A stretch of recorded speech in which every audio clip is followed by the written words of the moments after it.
with him, right? And he's like, yeah, I do remember you. I'm like, yeah, I'm that random person that remembers that random tidbit. That's awesome, though. What was he there for? Some event, some like business event. And like people were coming in and out. Like it was a ton of people going in and out. I was like, okay, there's no way we are not like this is ours. You know, like we can't. Like you can't decide. Yeah.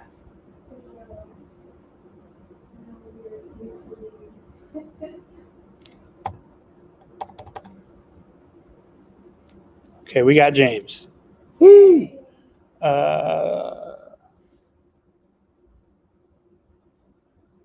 Guess we'll get going. I'm not going to get too into it right away. I'm going to talk more about the homework, I guess, first.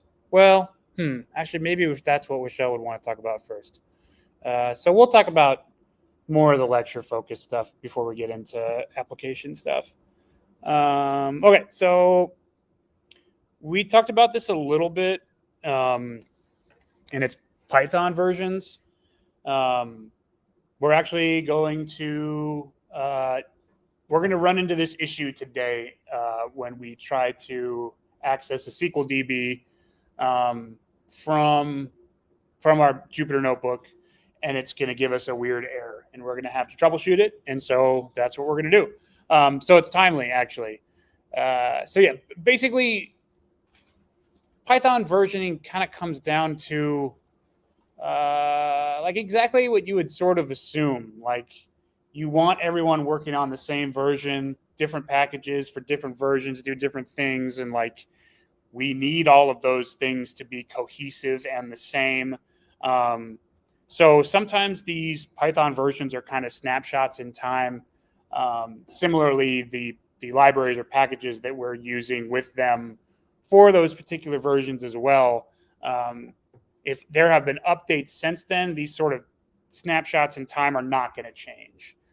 So you could sort of make the assumption when you're putting together some sort of code base that where you're engineering a product or an application or something that you can't break, like it's going to run every morning or it's running every hour.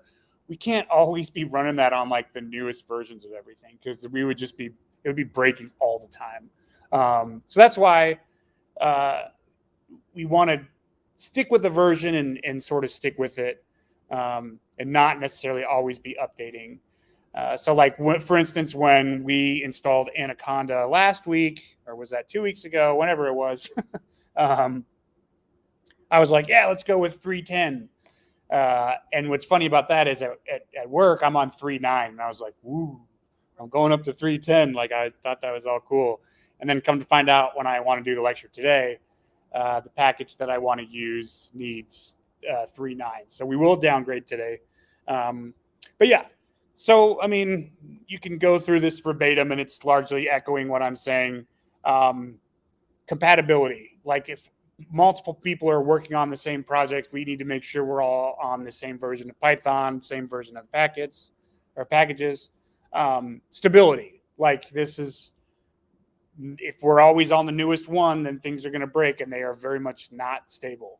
And then dependency management is sort of like a fancy word for kind of what I was getting at initially, where different packages will operate differently depending upon the version that you're on. And when I say differently, it's not like they'll do something completely different, but there might be just maybe a certain data type was once a numeric, and then for a new version, they changed it into binary because there was only 2 values or something like that. And just these little teeny things that if you look at the version history, it's going to say like, watch out for this. And so then you can kind of go in and fix your stuff. But just these little teeny things can be monumentally detrimental when you're trying to build something, and especially when you're trying to build something with other people, which leads us into collaboration. I had a question. Of course. So you said the version was 9 or like a Python 9, right? 3.9, yep. 3.9, okay. So let's say your coworker has the newest version. So what does that, what conversation are you having with that person regarding like, hey, our versions are different, and how are we going to move forward when we're talking about a project that we need to do together. Or so I guess that's my question. Cool. Spec docs. Remember we talked about those last class about how we're writing all of our stuff out. We're writing all of our assumptions that we're doing. So like for instance, at Builder Trends, the spec doc for what we're working on in terms of data engineering is all 3.9 or greater, 3.9. So I could be running 3.10 if I wanted to, and some of the people on the team are. But as far as everything that we're doing within DBT, which is database transformations, which is the sort of library that lets us write SQL, but does special Python-y things in the background, that one basically says you need to have 3.9 or greater. And so when you have a dependency like that, and when I say dependency, that's sort of what it is. It is dependent on you having a version of Python that is 3.9 or greater. And so typically you won't see anything like this needs Python 3.9.4 points. It won't be like that exact.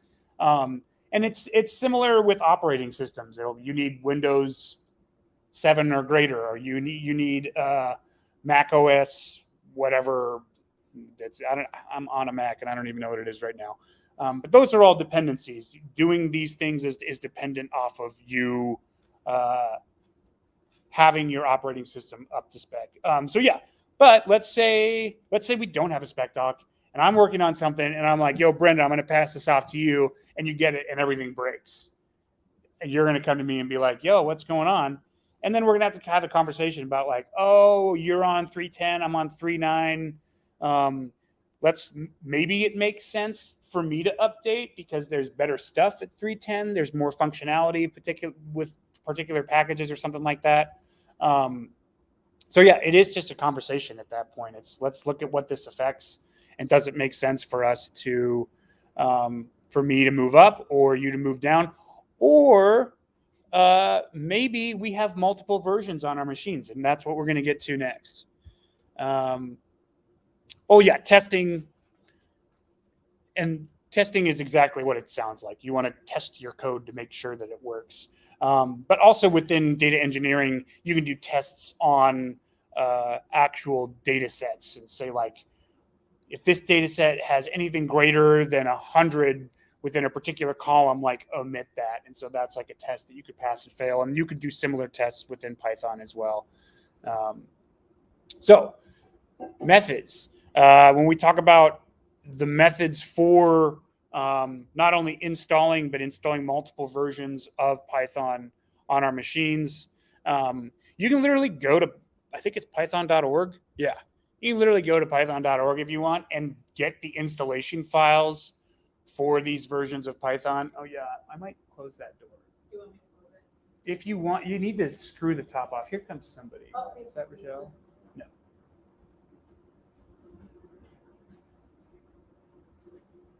You got it? There's a little screwy thing that, oh, there she is. Okay, timeout.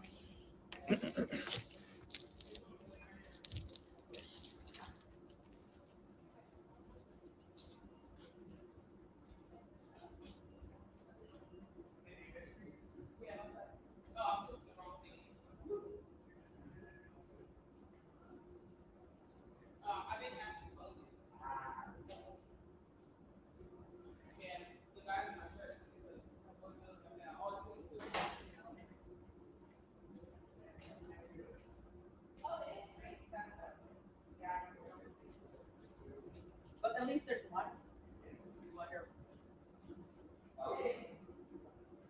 Yeah, I mean.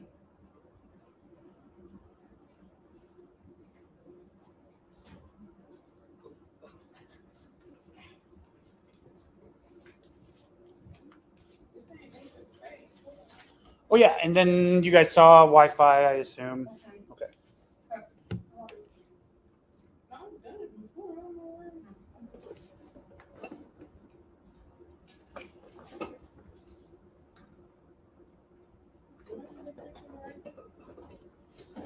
I know I did. For your specs, you mentioned in the meter number, right? Yeah. Yeah, and then another number. You do this number first, zone number. Yep. And then you do this number.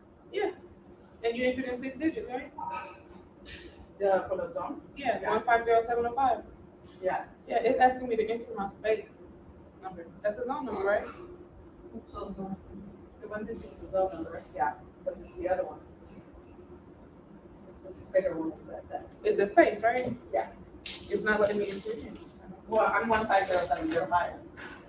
Yeah, I'm 150-700, and it's only letting me enter in 1507.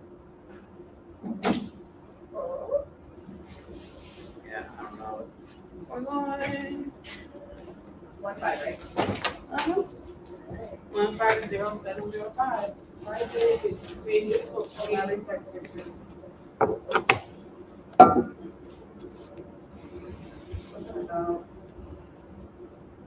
Here, let me do it on mine. And then tell me. James, we're taking just a short break here. Just a heads up. Okay, and then you said, Okay, it's fine. zero. Okay. And that's what you need to do for your select space. So right here, it's space number. Not reflected in one.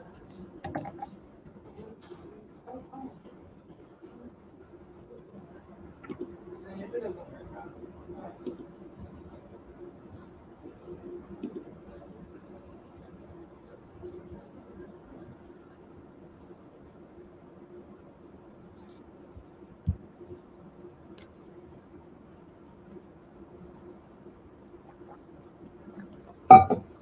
Guys having trouble with Wi-Fi or what's up? No, the parking stuff. Oh, gotcha. It's pretty fun. It's a big one. Too. Yeah, it is. Look at that. Smash the laptop screen down. Right.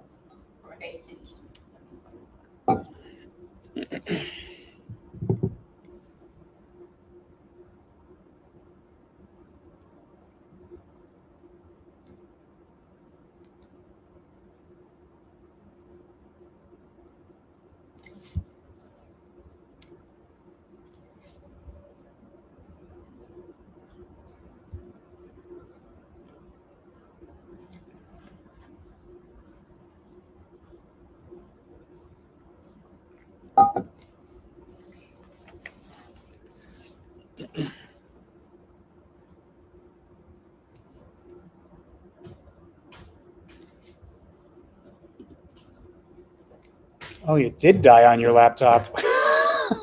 It's not time. Big. oh, now it's working.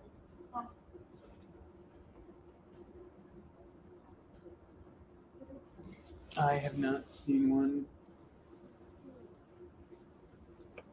Keep it on.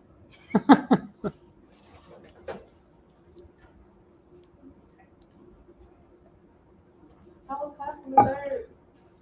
Last time we didn't. No, on Oh. the 3rd. That was my anniversary. When I told Gotcha. you thank you. Yeah, yeah. Good. Learned a lot.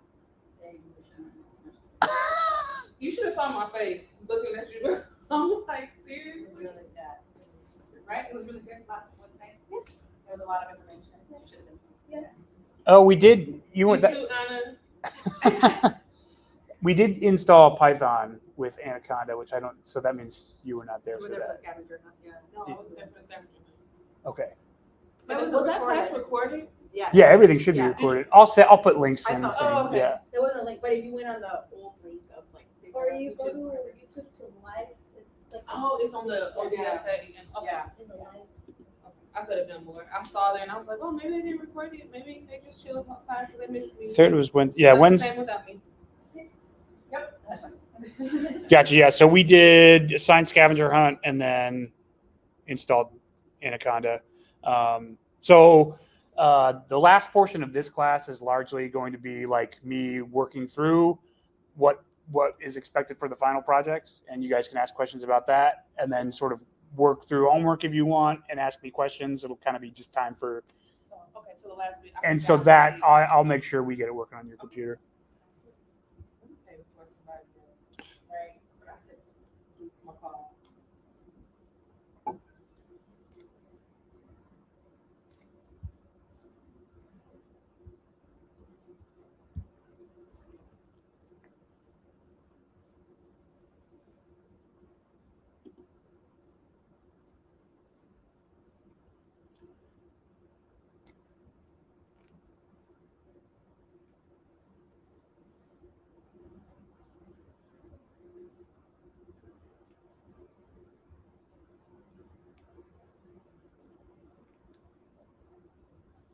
just know it's not the only 25.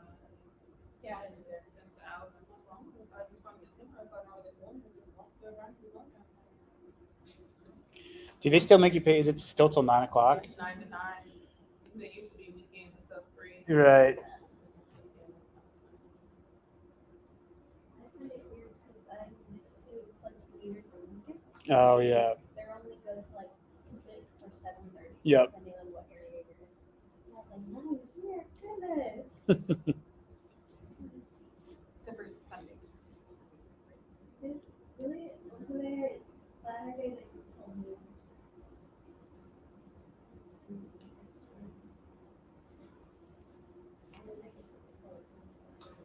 So can I ask about the spec docs? Sure. Yeah. So the spec docs, is that something that you do collaboratively?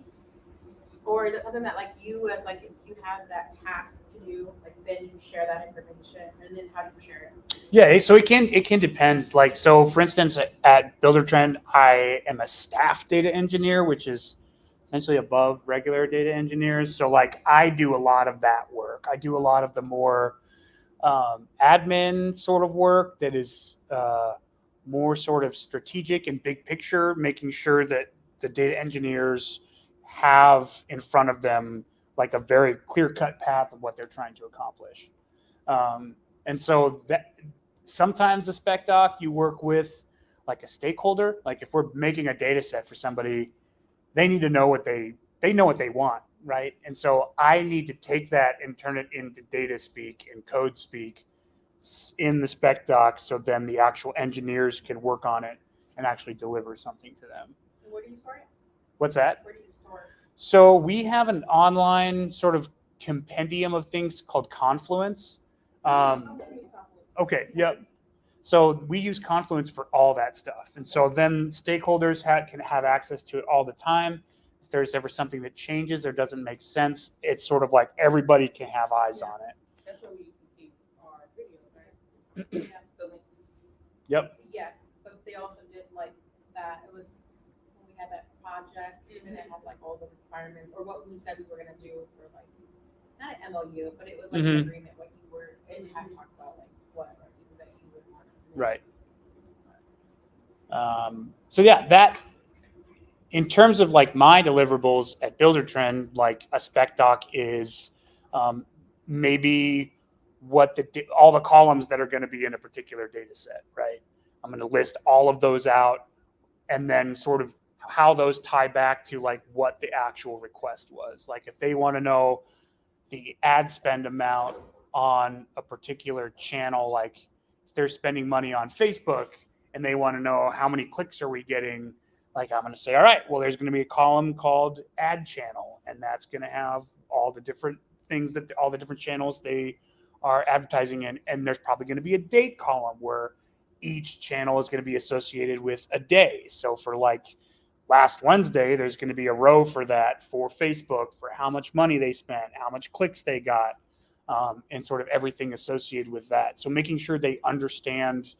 I always talk about granularity of data, making sure that they understand that. Like if we're looking at the channel by day level, that means there's going to be, for every single channel, there's going to be an individual day for every day. And so making sure that that stuff is known, because I want that stuff to be actionable to them, right? I want them, if they're requesting data, it's because they need to take it and tell a story with it through Tableau or something like that. So they can say, hey, Facebook ads are bad, or they're really good, or they've been great. Let's put more money into it and see if like we can drive things further. Yeah, that all is possible. It's made possible by the spec doc. That's sort of like the code or translation or like crosswalk between like business people that are not super technical but know that they need data to tell a story. The tech doc does the translation so the engineer can get in there and do all the work that will supply them with that. Yep. Mm-hmm. And I mean, things that are in tech docs is, or spec docs is like, maybe your team already has like a version of Python that everybody's working on, so that one is assumed. But if you're the only one in your department and maybe they've just hired on somebody else, then maybe you do write out a spec doc and you have the Python version that you're using and stuff like that, and the pandas version that you're using. And the previous job I had before Builder Trend, my boss there wanted it in every single notebook file at the top. Like as you're importing all your different things, you comment like, this is the version. This is like the last time it was updated. Like he wanted everything in there. Oh yeah, did she get back in? Okay, because I think it locks. Okay. But yeah, does that make sense? Yep. Why you would want, yeah. But those are admin-y type of things, right? Like those are things that, like, going into a job, you wouldn't be like, I'm gonna write a spec doc. You'd be like, what are we making? What are we building? What's the data look like? What's the tech stack? Like, do we have Power BI? Do we have Tableau? Like, those are the questions that I have when I roll into a new job. So hopefully you guys land at a place where there is already this sort of structure in place, and you can kind of just, like, at Builder Trend, we just have a spec template in Confluence, and you just copy that, start filling it out, send it to the stakeholders. Everyone's filling it out. You're good to go. But that's the stuff that I like to take care of, like making those templates accessible and making sure that they make sense. Okay. So we were discussing why we would need different versions of Python. And I guess to take a couple steps back, as we get further, like closer to the end of this class, we are going to get into much and much more technical things. The first half of this class, I wanted to sort of show you guys things that you can do in notebooks and pandas, getting in data, reading it in, actually be able to do stuff. The further we get into this, we are going to talk about some machine learning algorithms and sort of what those look like. So you guys you've seen them.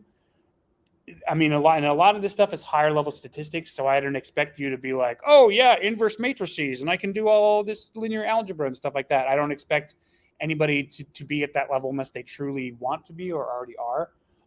And so similarly with different versions of Python, I can't imagine that you will run into this super frequently at like an analyst level job.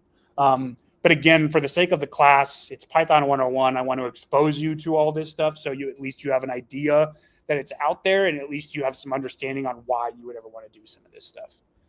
But yeah, just so you know, if it does start to get heady, that's sort of expected to be. Okay, so we're talking about methods of maybe upgrading or downgrading or having multiple versions of Python. So again, we talked about manual installations. You can go to python.org and download like an exe file to install it. That gets messy because of how that's managed. And you end up having to do a lot of work at the command line. One of the things your computer uses to like know like what sort of code to use is telling it via what's called a path where these things live within your computer. I hate editing a path. It is like the bane of my existence. So when I can find a package or something to do it for me, that's what I kind of gravitate towards. That's why we're using Anaconda. I don't know. Spoiler alert. Here it is, Anaconda. But before we get to that, virtual environments are another, I would say virtual environments. And so this is the virtual environment packet. Whoa, get out of there. Virtual env is exactly what it sounds like. It's how to create a virtual environment. Think of that as like almost like a mini virtual machine on your computer, but it's just a Python environment. And so you can have a 3.9 or a 3.10 or something like that, and you can go into the console and say, give me this one, give me that one. And that's the one I'm going to be doing work in. Similarly, pip environments. Remember, we can use pip to install different packages. So if I'm in a particular environment, I might use pip env to install particular packages within that environment, so there's not weird dependency clashes. Now, as technical as this sounds, this is a lot better than doing it manually. Having virtual environments like this and doing it at the command line, this is sort of where I'm okay at it. But I do think doing things through Anaconda and then Miniconda is another method of installing that stuff. We're using Anaconda Navigator, right? When we pull that up, let me go to it real quick. This is what I'm talking about right now, environments. If we look here, we have a base environment. This is the one that comes pre-installed with everything. If we look at this, we look for Python, we can see Python someplace. Python. This is running 3.10.9. That's the version that is base on here. There's also a bunch of other stuff to make some of this stuff work. You can use base for pretty much anything. For the sake of what we're doing, we made our own environment, right? And we specifically said we want, what did we say, 3.10.16, something like that.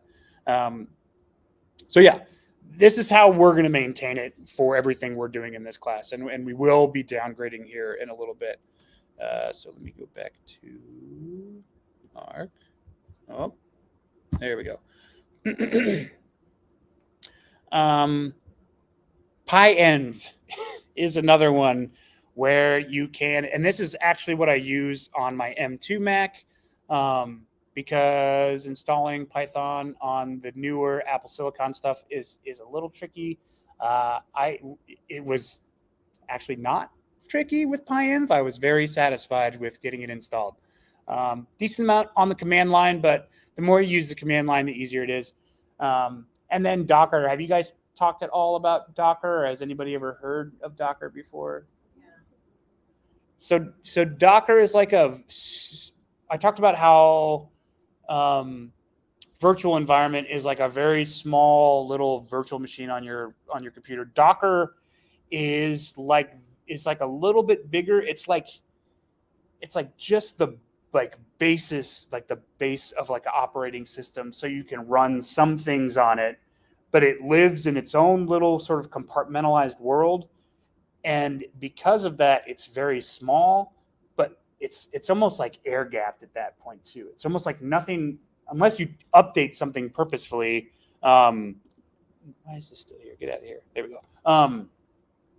Docker containers are exactly what they sound like. They are containers that contain everything that we need to run an application. So like I was Googling like, how can I do MSSM on my Mac? And one of the things they said is Docker and something else.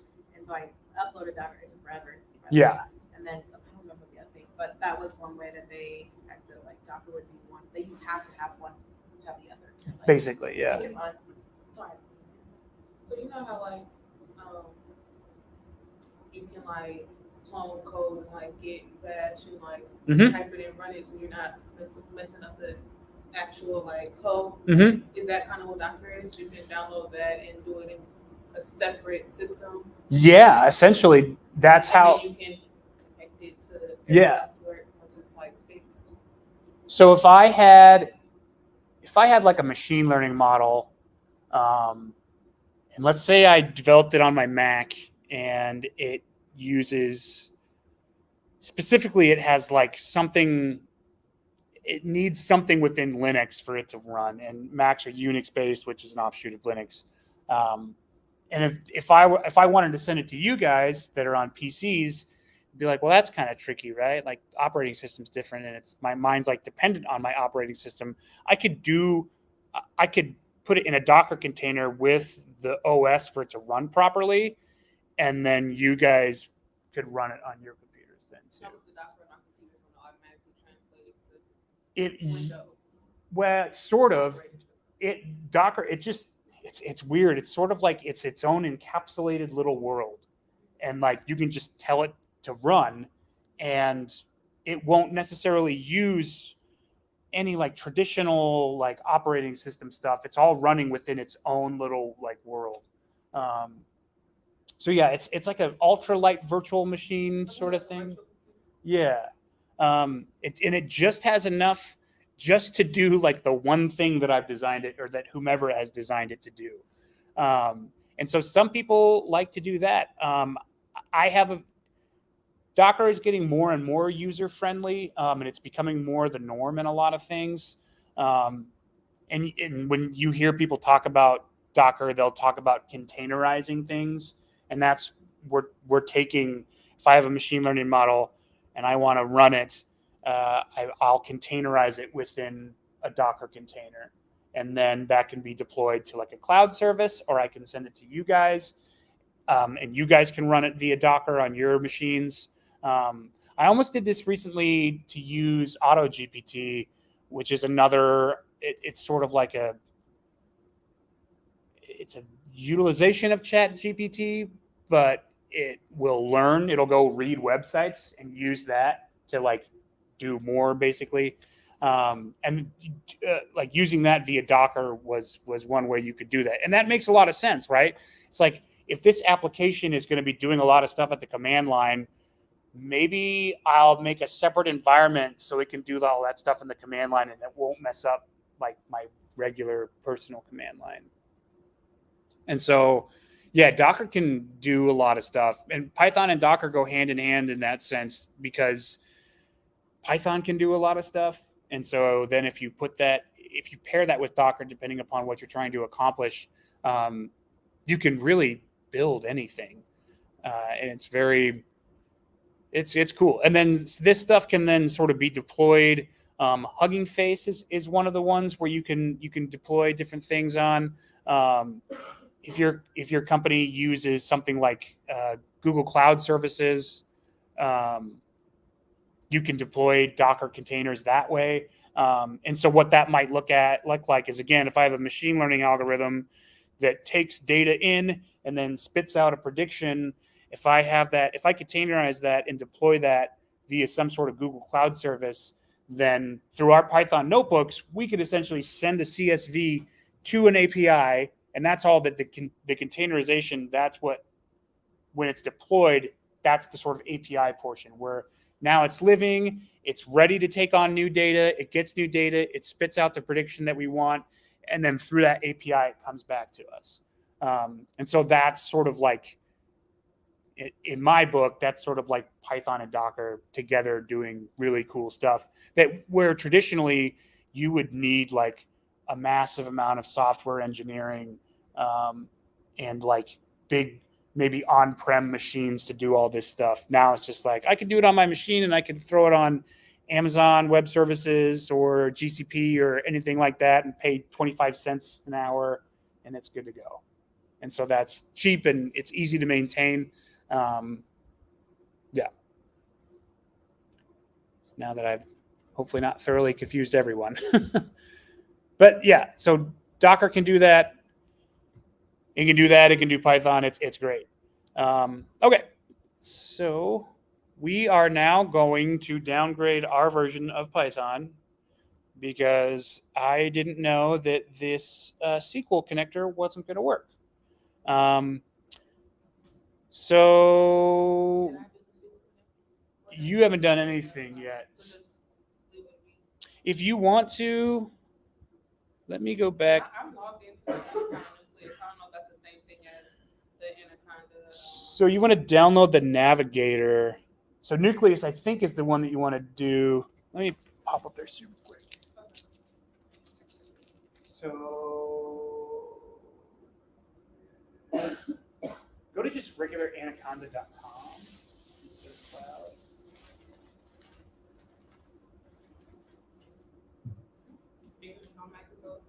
I do too. There you go, anaconda.com. And then download. This will take a minute. When this runs, just holler at me. Yes, that's 4 minutes left. Yep. Okay, so everybody else, let's move over to Anaconda. So there's a couple ways we could approach this. For the sake of time, we're just going to downgrade our Python 101 so everyone's working in the same thing. So everyone should see this screen. We're going to search for Python in installed packages, and you're going to see like pretty much everything has Python in it. And so then we are going to click the check button, and we're going to mark specific version installation. Specifically, are you doing all Python?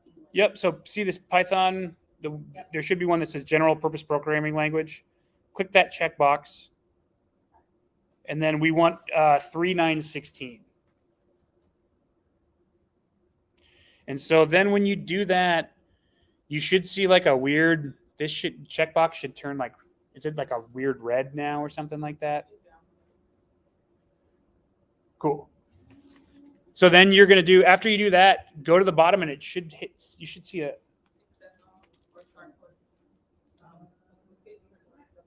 That's cookies. Yeah, open up the exe with it down. So like you put it down.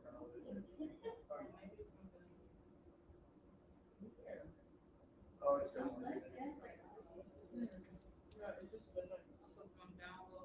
So click the checkbox.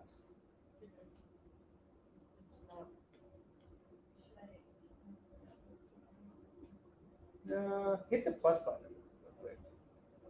Sorry, and right next to the Python environment, right to the left. No. That. Yep. Sorry, play. I'm an idiot. So.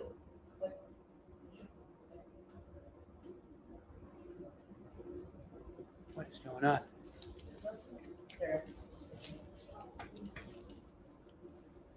So if you don't have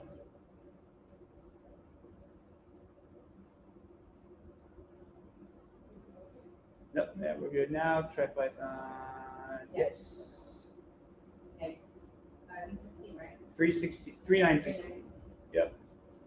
It should turn red. Or orange. Or orange, yeah, whatever. James, is that showing up for you properly? Yeah, it's just like a orange box. Orange, yep. Perfect.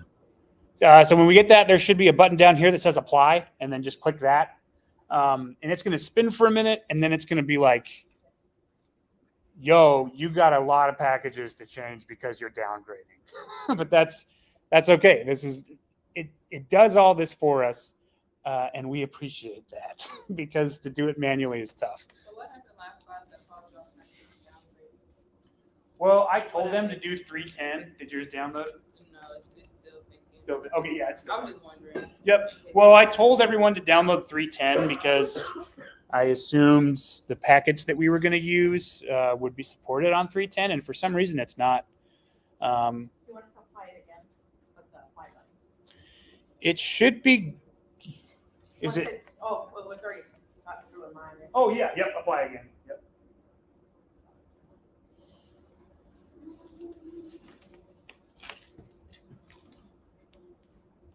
And I actually should have showed you guys what it looks like when it. I'll just demonstrate what happened. Test 310 create. So when that's all done, we're going to look for this connector called MySQL-connector-Python. Yeah, I didn't follow my own rules. I was supposed to show you guys how this doesn't work. I was just so excited to downgrade Python.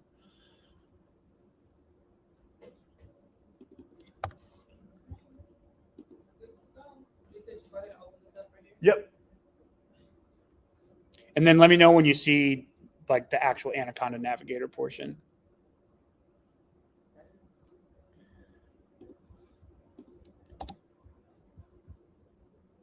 So we should, once everything's good, we're going to go back to our Python 101. We're going to look, again, not installed. You can do not installed or all. And we're going to search for this Python driver for communicating with MySQL servers.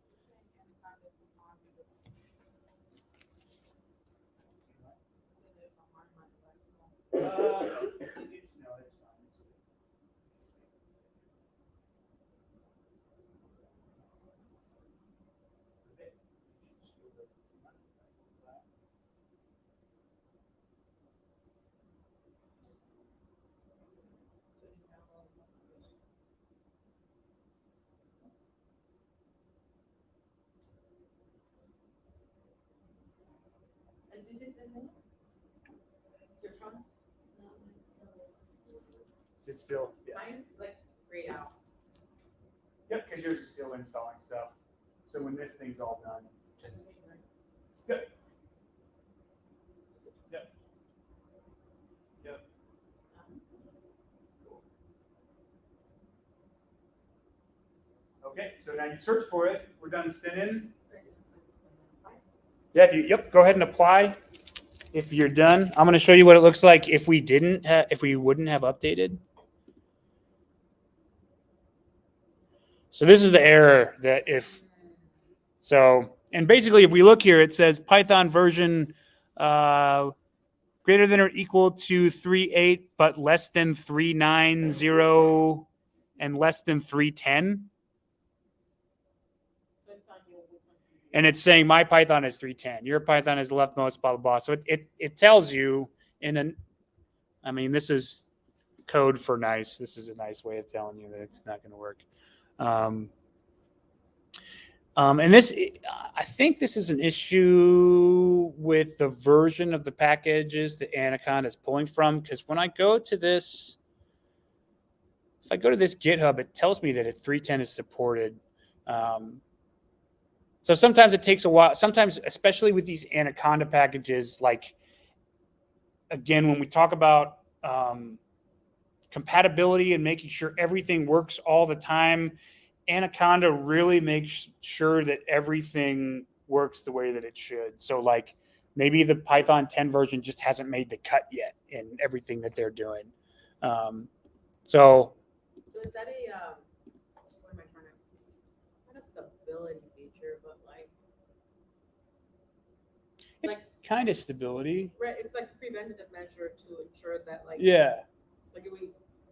before you do this project you think you're gonna do, I'm telling you that it's not gonna work because Text from my mom. you know what I mean. No, yeah, I know what you're saying. Like it is like with quality assurance kind of piece, right? Like basically. And that's what's cool about Anaconda is like they are making sure that like everything that they have available within these environments, because I don't believe that these are pulling from. I don't remember exactly where these are pulling from, but I believe they're pulling from like their own repository and not necessarily the pypy.org that we went to originally. To look at documentation. Where's yours at, Rochelle? Still spinning? Yes, it says it's extracting. Yep, and it might take a minute. All right, you're spinning, still spinning. No. Oh yeah, yours says the same thing as mine. You're 3.9.16. What in the wide world of sports? Why is it working on mine? All right, well, let's try and downgrade again. I downloaded it.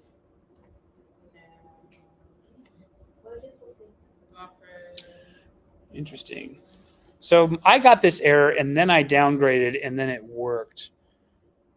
So maybe I should have had you install it first. Oh, private chat.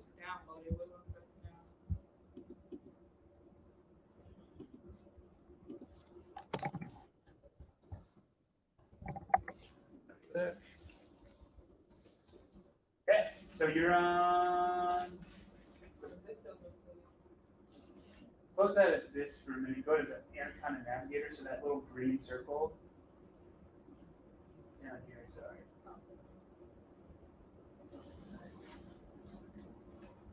Next. Well, I've already done all that. Did all that? Okay. Go to your start menu. Yeah, I have to save here. Look for something called Anaconda Cloud. I have to come down to. Yeah, baby. Or Anaconda Navigator, sorry. First one. Mm-hmm. All right, we're going to downgrade one more time. You're just so elite. I mean, this is the issue with trying to do this on multiple machines. So 3.6. Go for the one below, maybe. And the lowest is 2.7, I think. James, did yours error too when you tried to install the SQL driver? I Gotcha. was messing with the Python stuff, and I thought it was broken because it wouldn't let me make like a new environment. I realized when you switch between them, I'm like, oh, it just takes forever. But I didn't try to do the SQL yet. Gotcha. So you might run into when you install it, it might get mad at you. So yeah, let's go back and just drop. I think you just need to. Let's see what. And you said something about 35, 236. Yeah, let me try and do this again. I'm going to do this on the base one and apply.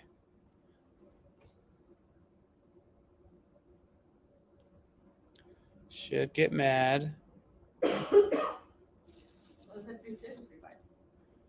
It's just interesting because my 101 is 3916 and it's working, and I've validated that it's working. Right. This is why this stuff is tough.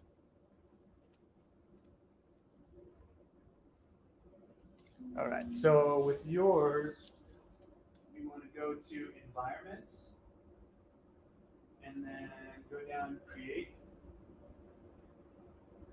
And then we name it Python 101. And then let us make sure we figure out which version to use. So yeah, go ahead and if you guys have the option to downgrade again, go to the next one and see what happens. From where we were at. Yeah, so whatever's below 396. Try just hold on. Sure. Yep. And that should do it. So did they first go down to 3.8 and that wasn't enough? Well, I was at 310 and it was too much. Yeah.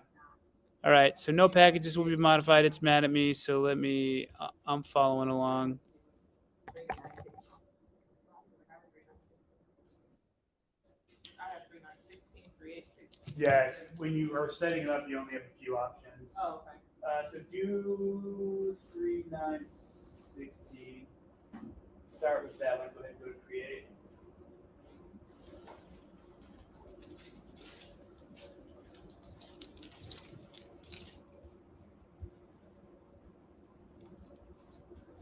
All right. So now I'm gonna downgrade. Downgrading at least once because I can know what I'm doing. Yeah, I think you'll have to. Okay. I can't wait till like somebody in the data Python community sees this and is like, "What a noob!"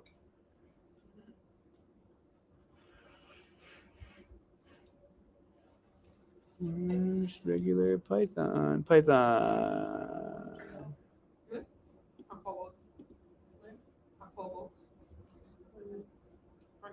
You know what Omaha South Pine is now? Right next to it.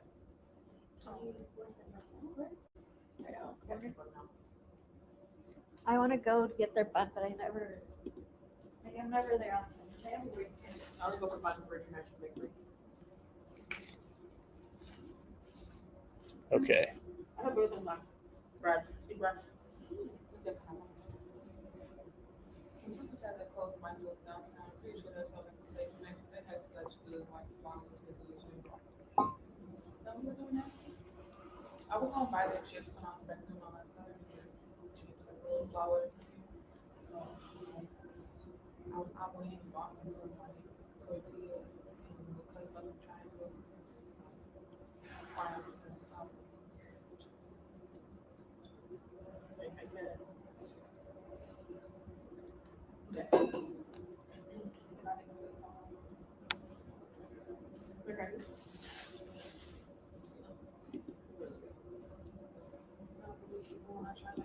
Oh, dang, can't do it.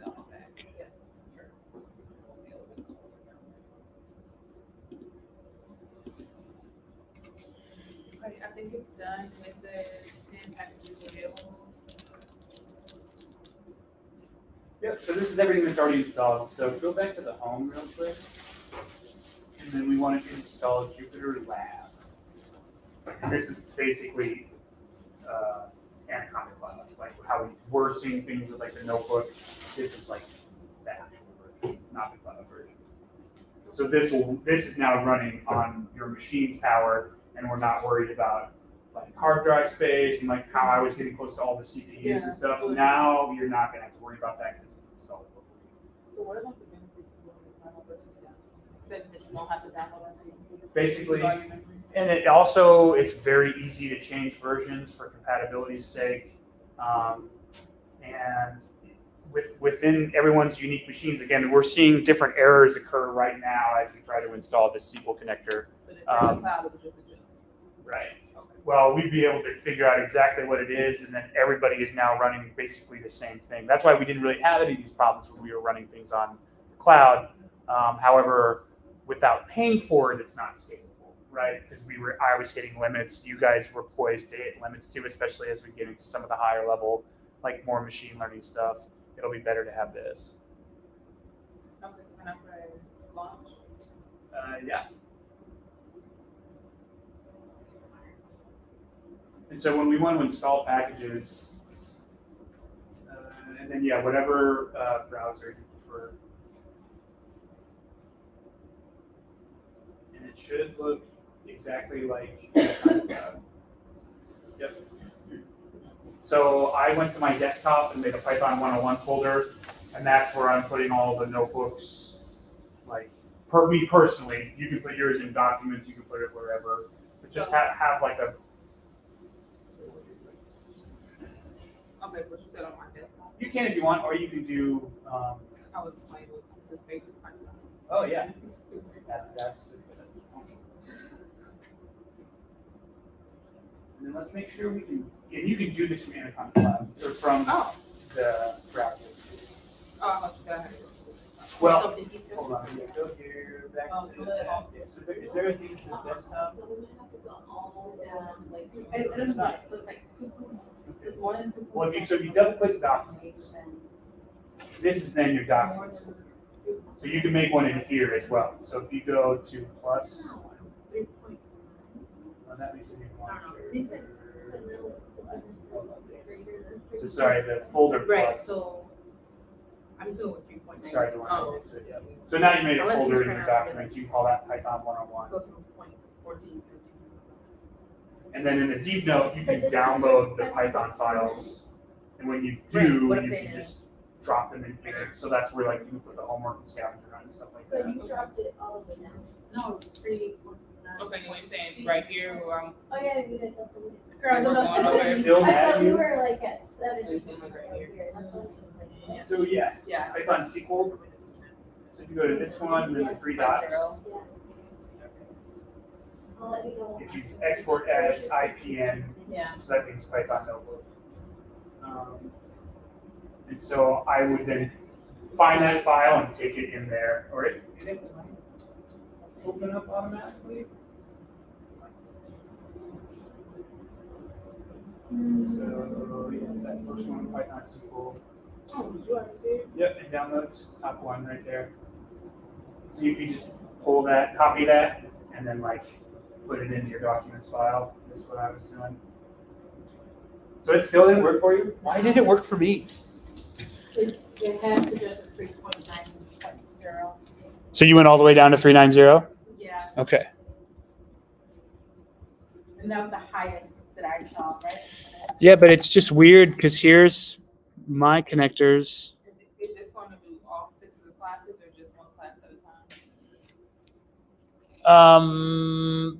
The notebook that you just downloaded is the one we're going to work in today. But if you go back to the other classrooms, 5, 4, 3, 2, 1. yeah, and there's like scavenger hunt is one of them. There's the cheat sheet is another one.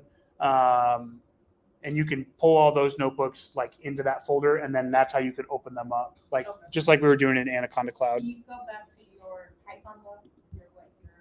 Yours is only on the MySQL.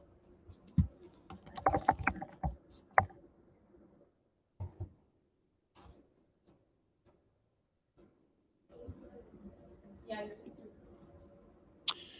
Yeah, this is sorry. You're fine. I mean, this is the stuff that we wanted to try and not do, but it is also good to troubleshoot this stuff and try and figure out why it's not working. So did you go all the way down to 3.9 basically? Yeah, because that's what the That- highest that recommended Mm-hmm. Wonder why mine installed. Is it because could it be like the age of these laptops? No, it really shouldn't be, because like, so when we talked about like having a consistent experience on the cloud, this is supposed to also do that, but locally. So we're not going into the command line and installing things like manually. This is doing all that for us, and it is supposed to do it in such a way that we have a consistent experience across different devices. So 3.9.0 might be too far from the 3.915 version. It could be, but I just don't understand why it works on mine and it's not working on yours. That's what I think. But that typically doesn't, like, you could install 3.11 on yours right now and it would run. The package wouldn't run because of the dependency issues, but yeah, the age of your actual physical machine shouldn't make a difference. Well, it's memory. Yes, but in that would be a different error. It would be like you're running out of memory. Yeah. Here, I'm going to try and recreate this with a new, so Python 101.2. And I'm going to go 3.11. Why not? No, I'll do what we did. We did 3.10.11. Create.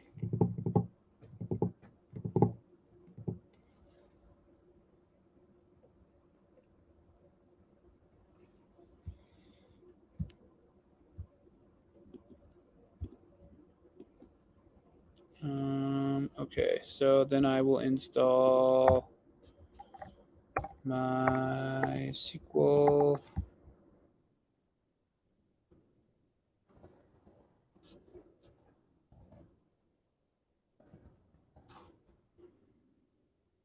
My SQL connector. Apply. So if you downgrade your Python and then you run all your packages, I'll tell you right away, those that were installed in one version may not be supported if it changes, right? Yeah, it'll prompt you and say like there's dependency issues or something like that. Does it do it before you actually apply it? So yeah, here's what's happening to mine right now. So these are all things that were installed on Python 3.10.11, and now I am downgrading. So I'm unlinking 3.10.11 and I'm linking 3.9.6. And so so this is showing up. So why would it not have a valid unlinked version? You see how my SQL didn't have? So mine just worked. So I think that's the issue, is when you apply it, you need to make sure that you still have the MySQL connector installed to update to. Wait for this to get up, and then I'll come around one by one and make sure it works. And James, let me know if you're having similar issues. Mine is just like solving package specifications, so I just cancel it. Yeah, if you want to. Sorry, guys. I love that. It drives me crazy that, of course, it works for me. Yeah, so let that stuff finish up. Michelle, I can come work on here as well. We're waiting. Yeah, so you found the homework. Yep. And I added it to my file. Yep.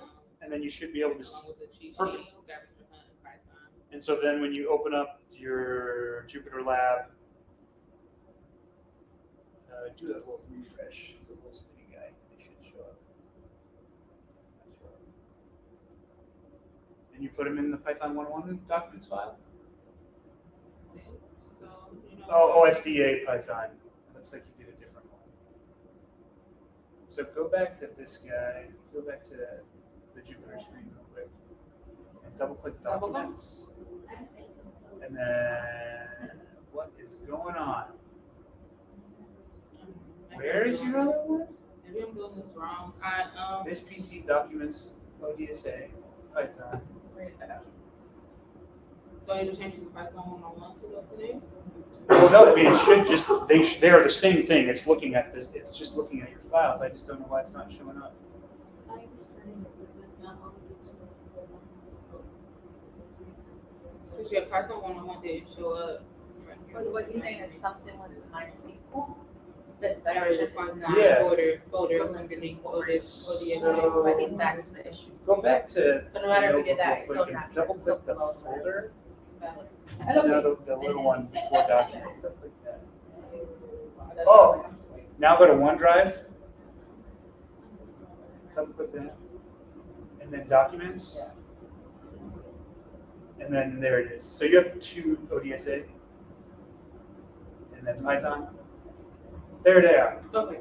So for some reason, so you have a documents in your OneDrive and then you have a documents on your PC. Gotcha. Okay. So if you double click those, it should show up. And there you go. And I can do this and then save it Yep. right here and then Yep. just share it with you? Or? Yep, that you can take this file and like literally drag it into Slack if you want, Gotcha. and you can do that from here, or you can do that from your like Explorer and stuff.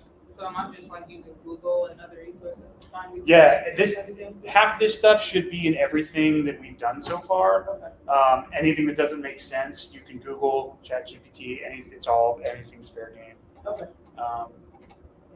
Brenda, you got the same error again? Yeah. I hate that you keep getting errors, but I'm happy it's giving me time to get I was just gonna say, yeah.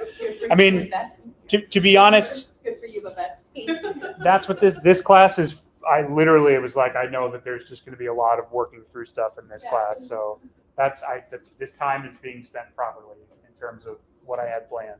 So Okay. yeah, I think that's what you're saying. Because it's saying like this version. Change your Python version in a different minor version. Okay, so go to cancel. And so leave that like that. And now search Python. Install, yep. And then scroll down.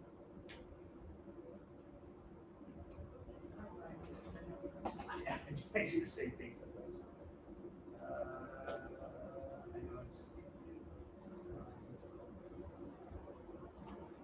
I know it should be alphabetical. Right? Python, so click that. And let's go to 316, just here. Okay. 3916. And then apply. And it should show you what it showed me. And if it worked, not you. Well, my biggest pet peeve in the world is when something breaks and then it suddenly works and I have no explanation why. I can't recreate it. So that's why I wanted to recreate this here, and it worked on my end. Maybe because we did it. Because we did it. Yeah, because we did it. Right. Well, that's the thing. At this point now, you and I, if this shows the same thing that we saw previously, it should show the things that are going to change, and we should see MySQL connector on there as one of them. Should it take us? Yeah, I don't know why mine went ultra fast. Well, so I am on the member Wi-Fi.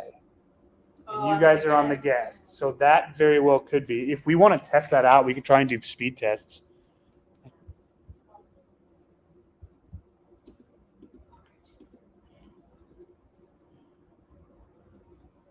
Let me know are you doing Ookla or whatever?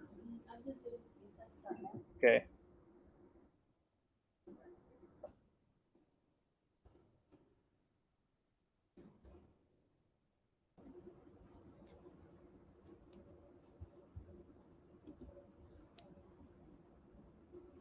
Yeah, I'm getting close to 200, and you guys are just under 30. Yeah. So that is part of it. But that's only affecting speed. That shouldn't affect this Right. not working. Mm-hmm.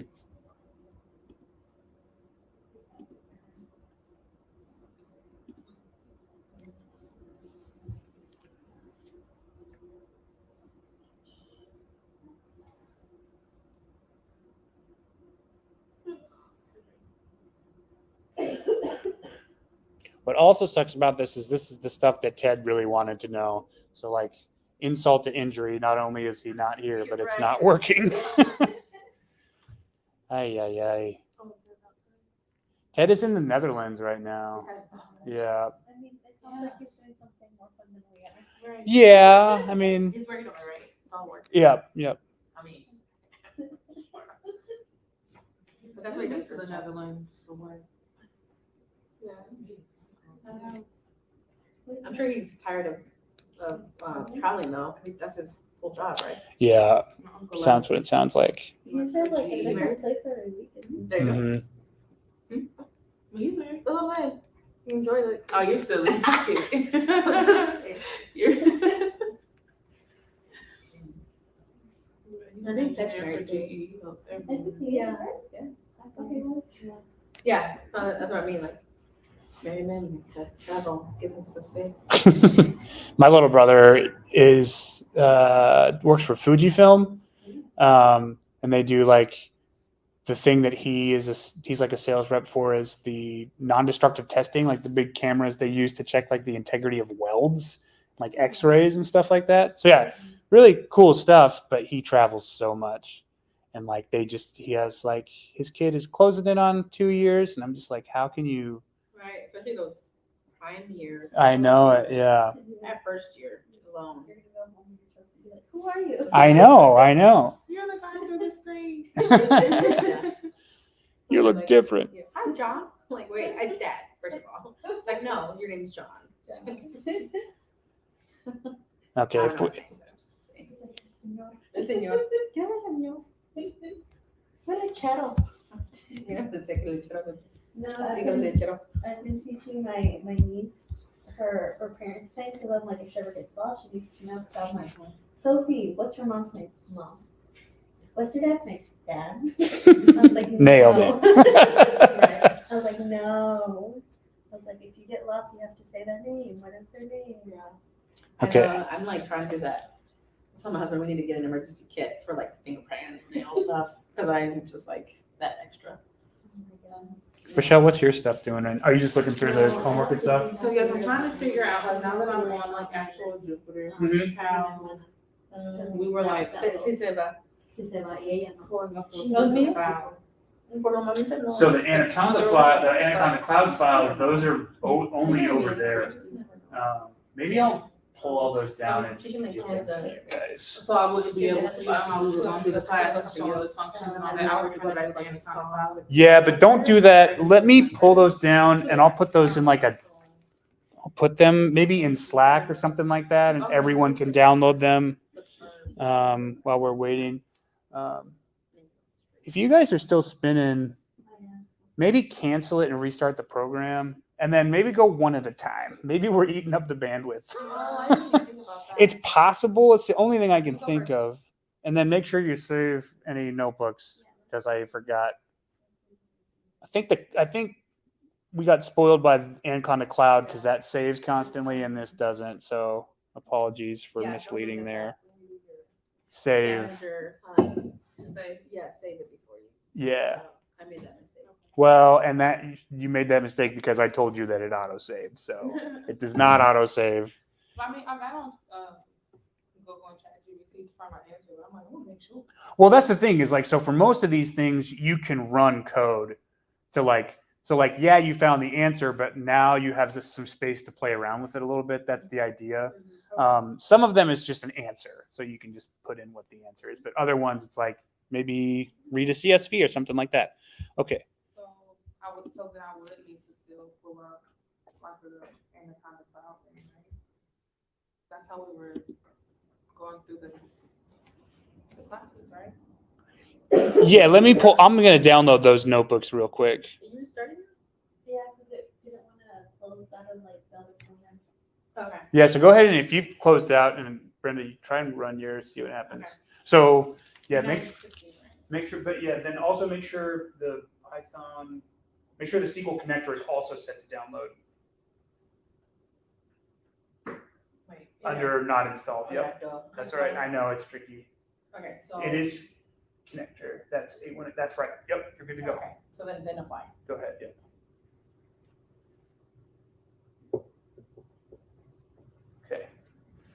Fingers crossed.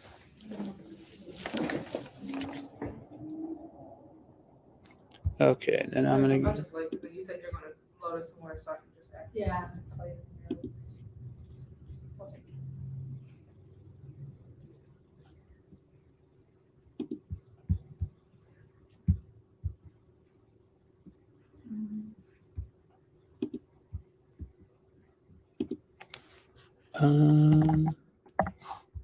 Okay.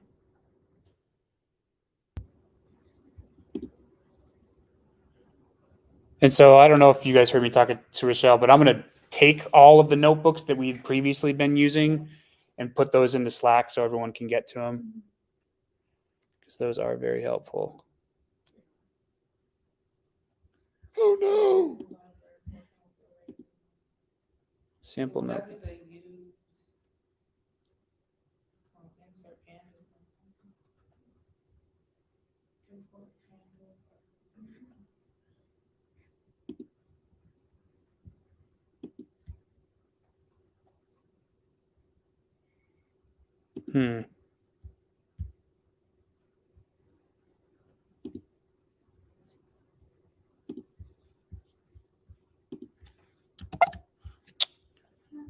It's mad at me.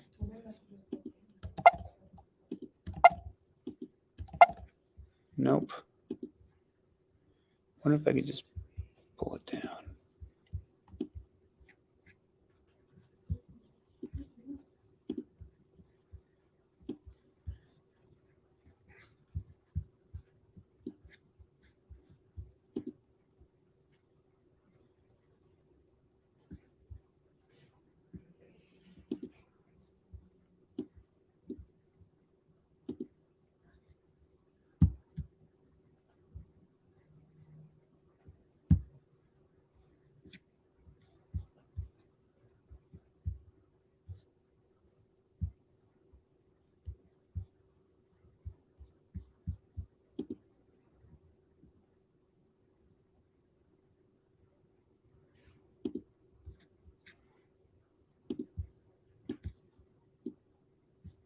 Hey, oh, that didn't work.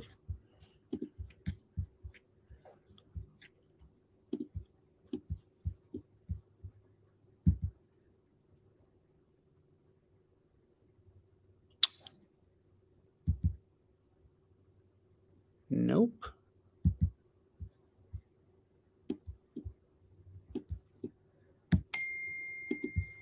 There's my bud.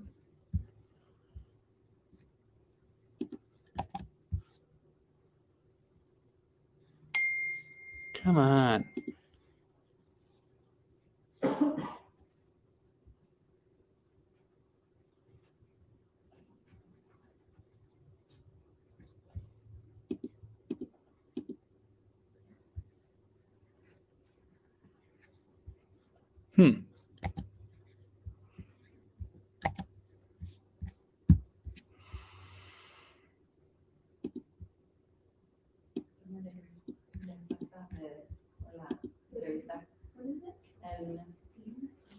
Did yours work or not?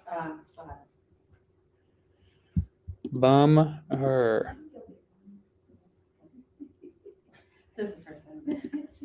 Will this be like your first? Yeah. Interview? Okay. I mean, if anything, you'll like. Yeah.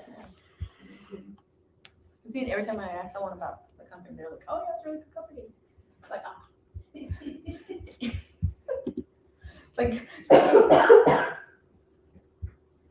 When is your interview? Monday. I have an interview for analyst position. Yeah. That's your job? No, Sojourn. Sojourn, yeah. Is it Sojourn? Because I'm like, I have a like her last name is spelled like that. It's Sojourn. Oh, I've always heard Sojourn because I have too. almost applied there years ago too. That was pre pandemic, and they wanted me in the office, and like I lived on like 48th and Center, and I was like, not riding my bike all the way up there. Like That's not funny. That- That's a manufacturer. See, I don't know if that's how it's spelled. I mean, if that's how it's spelled. S-O-J-E-R. Yeah, but my friend's name was spelled the same way, but she pronounced it Sojourn. copy download link. Here we go. Like, even, Oh, I did a mock interview with a data analyst. No. And they said you took it. Yeah, but I asked for feedback and they were honest. Nice. So I'm like, you'll get the experience for the interview. yeah, that's true. But still, I'm just like, My job is doing an apprentice program. they're good. Um, Why? They're only accepting one person in the apprentice program, and it's open to everyone, even people that are already in IT for a software developer. How did you do the essay? I'm assuming there was an essay. So you just put your information in the resume. apply. But your resume will show like that you're doing stuff with IT. I mean, there's somebody else on my side in customer service already has their associates. I have a little bit of seniority in that because it's not already there. And they're like 15 years in front of us. Just based on who they think knows more than. They said they want somebody that has a good background on the like front end and like dealing in SAP, dealing with customers, and then go into the back end. So This is like someone who they want like to do a lot. Yeah. That's like a full stack kind of situation. Yeah. And I would say having soft skills are absolutely huge. That's what they keep telling me. Like you already have like if you can problem solve and like communicate how you're problem solving or and like utilize like your like experiences to provide that, then that's like a game changer for those who just maybe have the technical skills but aren't able to like articulate it or I agree. be a team player. like the stuff we're doing right now is stuff that you can learn, right? Right. Like we can have these classes, we can go online, we can have ChatGPT. There's tons of resources to do this stuff, but to be able to get in front of people and talk and stuff like that, especially for people that are more on the coding and computer science side, is more rare. And yet you can't teach soft skills. I mean, you can't to an extent, but like it's not enjoyable for the person that doesn't have the soft skills. And So you can tell it's not natural for some people. exactly, Like, yep. you're really flexible. Oh yeah. Believe me, I work with people with disabilities I on all spectrums, so I can tell you I that. was gonna say I used to work with an engineering team. Some of those engineers, I was like, I don't want to talk to you. Yeah, no, it's for real. I Because I'm like, I know enough to keep up with them in the conversation, but I'm like, okay, we have to dumb it down a little bit more. Yeah. I'm like, I never know what you're talking about. And then there was this one guy who was really, really good. Keep it. Right. We still spinning over there? Say that like I did it. I'm tempted to give you guys my access to the good Wi-Fi. You didn't say that. Oh, Oh, you do? Yeah, now I'm screwed. So the function is the actual code line. Right. Yeah. I can't believe it is still spinning for you guys. And it's in a lower, right? It's a lower version. Well, I was gonna wait No, it was till the you same. finish. Yeah. And it's still thinking. Well, you restarted, right? Go ahead and give it a go, because I mean, at this point, Yeah, I think anything here. it took me less than like 45 seconds. So do you want me to add So yeah, first thing we want to look for is the MySQL connector. And then James, let me know if you're having these same issues. Sorry if we're kind of this class. I am. It says no packages will be modified. Unsatisfiable area. The following were found to be incompatible with data or the Python. So after that shows up, then you want to go downgrade Python to 3.16, like one of those. Like it's arbitrary for me. I was able to do it for both. And then when you apply again, you just need to make sure that Python is being downgraded, but also MySQL connector is also still green, like to install as well. Okay. So downgrade Python to 9.16. Yeah. And then make sure that the MySQL connector is also like highlighted green, like the checkbox is green. Yeah, it's crazy because I've now done it twice and it has worked, but I'm not. I just am frustrated.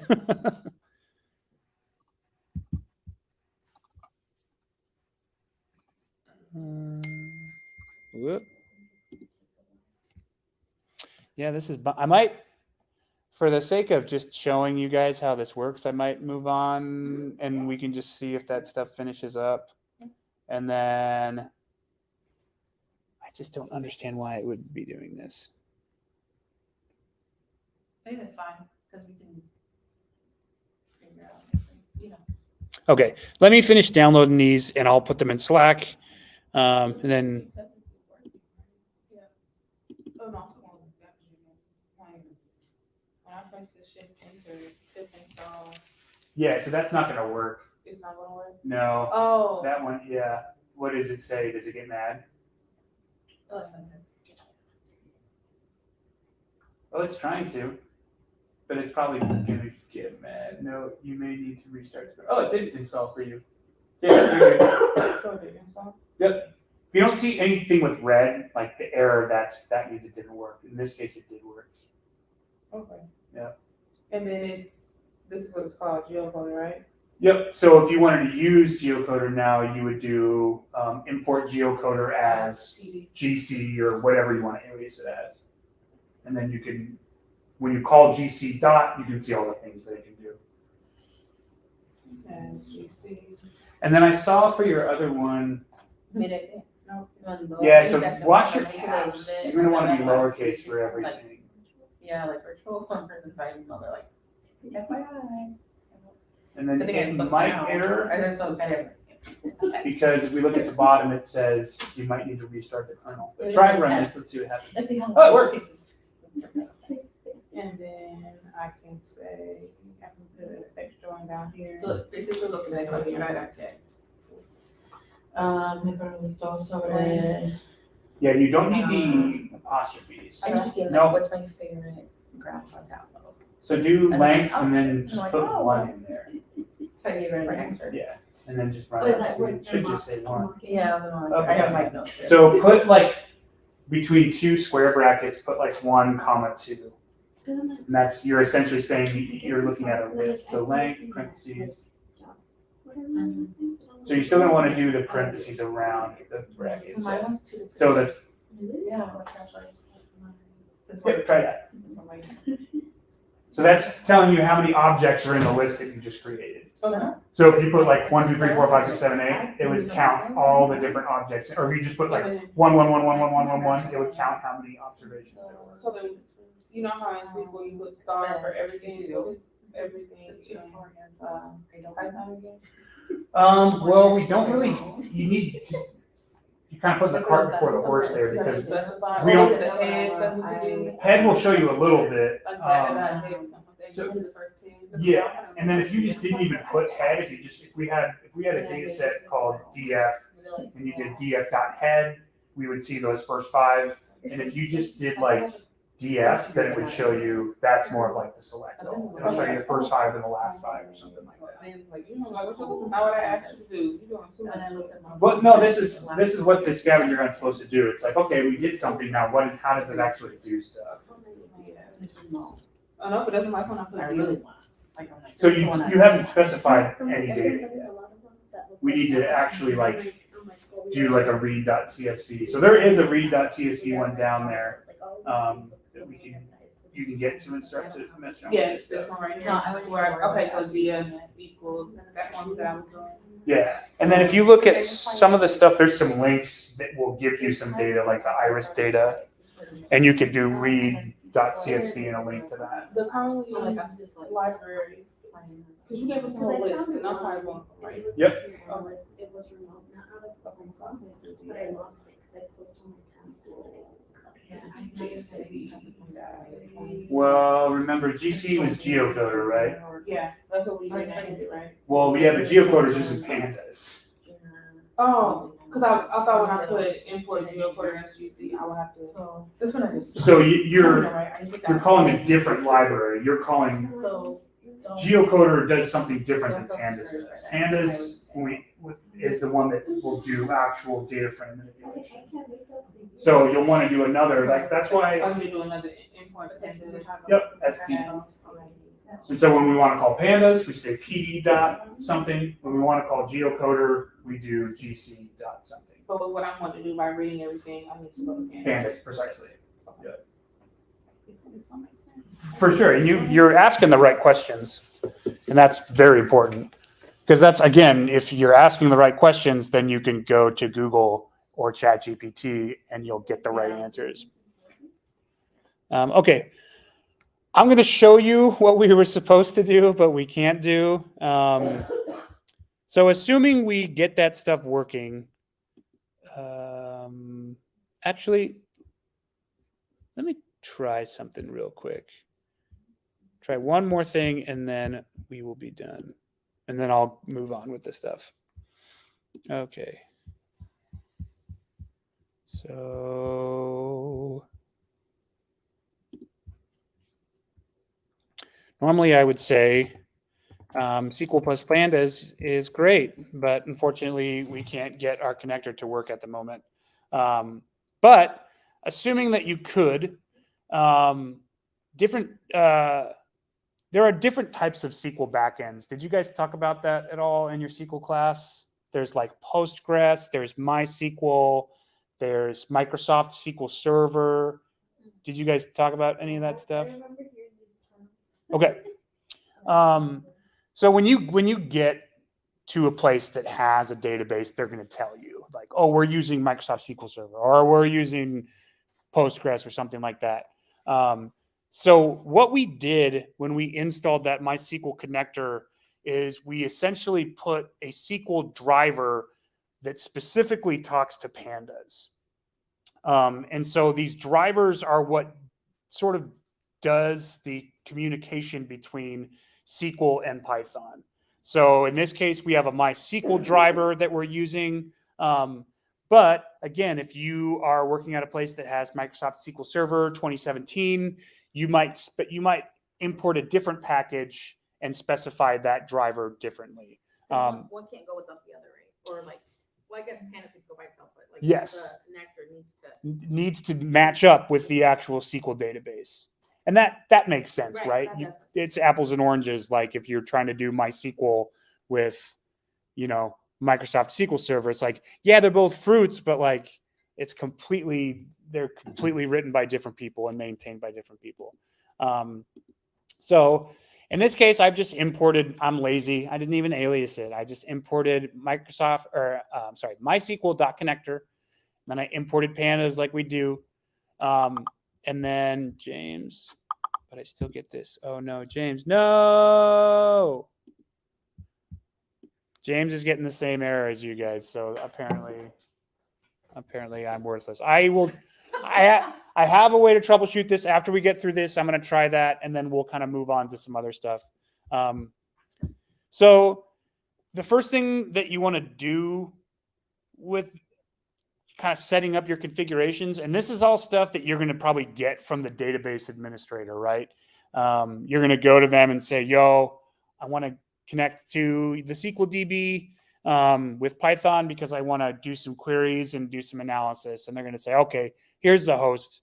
In this case, we're using, I found DataCamp stuff online and I was like, cool, I'll use that.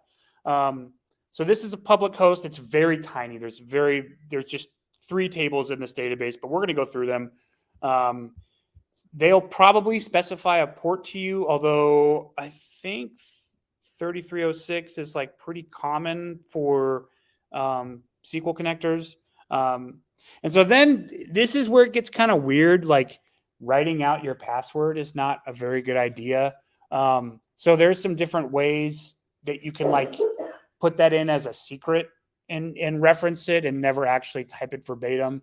But again, that's going to be something that your administrator is going to help you set up. It's not something that is kind of within the breadth of this class.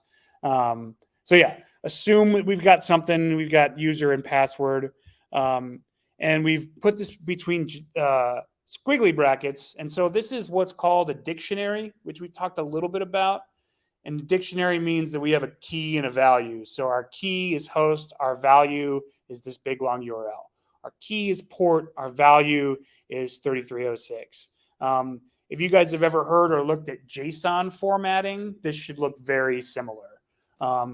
It's a little bit different than traditional data frames because you can nest these things and they can get really complicated. But for the sake of what we're trying to do right now, these are all the different things that we want to input into this connector. And so when you set up a dictionary in this way and you want to just like inject it into our connector, we're going to use these 2 stars. And this essentially says, so if I do MySQL connector connect, and it's not coming up. Of course, now it's not doing what I wanted to do. But these are all, it's looking for this config file, basically. There we go. So it has a thing in here that is looking for this config file that is set up this way. And if we want to know more about that, we can go to the documentation on the MySQL connector webpage and learn about that. But again, for what we're trying to do right now, we're not going to get super into it. Yeah, so I've got that stuff set up. There's a couple different ways that you can do this. To just get some information about the database, we're going to set a cursor. And that cursor essentially lets us like look into the database just a little bit. It allows us to execute traditional SQL right here. And so if we run this whole thing, oh, I didn't run this. We gotta go in order, right? Okay, so there we go. There we go. We run this. So within our cursor, we're telling it to execute show tables. And so it's written that SQL, and this cursor object now has that information. And so if I want to iterate through it, this is, again, we're aliasing a table name. So for everything that is in cursor, we're going to call it table name. I want to print those table names. And now we can see all 3 of them. So we have comments, tweets, and users. And I don't know why it's spelled weird like that. It's a weird DataCamp thing. But let's get into some stuff that you guys know. I'm going to select star from tweets. I'm going to get everything, right? And so that is a query. If I just, if I run this whole thing, let's go above it real quick. If I just run query, it is literally just this string, right? That's all we defined it as. And so then we do PD, right? That's for pandas. Pandas specifically can hit up and read, well, a lot of stuff. We have CSV, Excel, Feather, blah, blah, blah. Google BigQuery. There's JSON I was talking about, Parquet files, SPSS. I mean, literally pandas can do it all. So in this case, we want SQL. SQL query, it works similarly, but we have ours set up that we're going to put in 2 things. We are going to put in the query itself. And then we specified our database up here, right? We said we want to use our connector. We want to use these config files. And so this is literally the database like object. So every time we want to reference something SQL, this is the object we want to use, is this MyDB. And again, that's arbitrary. I just called it MyDB. We could call it, it's kind of a Twitter DB. I mean, you could name it whatever you want. You could just name it regular old DB. Remember, if we have it executed anywhere, we want to change that. So again, there we go. So here we have our query, select star from this table. And we're going to call it results DF. Again, this is arbitrary. This is just what I'm calling it. It's the results from the query as a data frame. And so if we just run it, nothing happens, right? We don't see anything that's executed. But if we actually do something with that data set, this is like a CSV, right? We can run head and get like the first 3. We can run tail. Right, this is now a data frame that we're used to working with, right? It's in memory, it's in RAM, but it's cool. We just pulled this from a SQL database, though. But now you have it and you can do things with it. That's what's awesome about pandas being able to do this stuff. So if I do just run the whole thing, we've got a whole 6 observations. Yeah. And so again, this stuff here is stuff that's going to be supplied to you by your database administrator. So this is going to be different wherever you go. So this is just for the sake of this class and being able to actually hit a live SQL database. These are the things that we're using. If we were actually able to get the SQL connector to work on your machines, I would have you guys be doing this. So that's like when we're in SQL Management Studios and we have to enter in the host and all that information. You just literally just coded it right there. Yes. And then that's cool. Do you guys remember doing this with like manually within that stuff? Yeah. Like when you first get logged in. Mm-hmm. Yeah. So you just pretty much remember. So if this is my job and I was like, okay, I'm a software developer. Mm-hmm. I have to get logged into SQL. I need to do the same thing with Python and everything so I can always access those same databases. Basically, yep. That's kind of cool. That's pretty cool. And then you connect to the server by Yes. So database is the MySQL.connect. Yep. So we're using MySQL as the library that we're using. And again, if we go to MySQL connector, this is what we have. This is what we're using. So this is all the documentation behind it. And look at this. It says it supports 310. What's going on, Anaconda? I don't know. It's bizarre. And you put all this up when you downloaded the data that you want to use. Or no, you're in Git. Right now, I'm just at GitHub. I'm just looking at the package that we used. If we want more information, here is the more traditional stuff. Again, this is MySQL. They're similar. They're just another database backend, SQL database backend. So if we want different, yeah. So we're using this as to facilitate a connection to a SQL database so we can pull data into our Python environment and do manipulation on it. And it is insane. You're not wrong to be kind of impressed by it because it is so cool that it's like, if you think traditionally like, oh, I got to go to my SQL Server Studio or whatever, and I got to download it as an Excel file. And did I already download it? And now I have multiple versions and I don't know which one it is. With this, cut out the middleman. We're going straight to the database. And then if something's wrong on the database end, it's not your fault. It's whoever's managing the database. You're the one that's going in there to try to make something out of the data itself.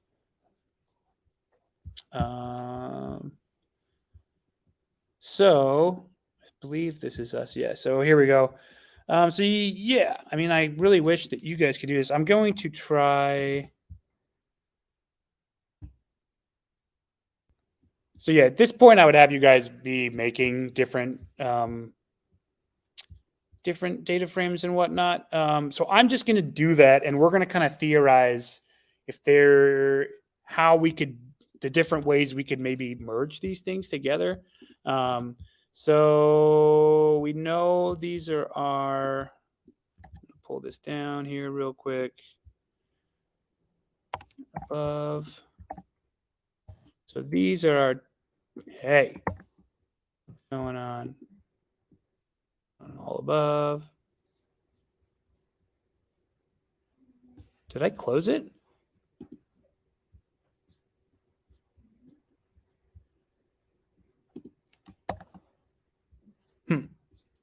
Anywho, these are what we want, right? So I'm just going to put them here for right now, and I'm going to say we have one query. We will say this one will be comments. We can get rid of the semicolon for the sake of what we're doing. This will be tweets. We'll do one more.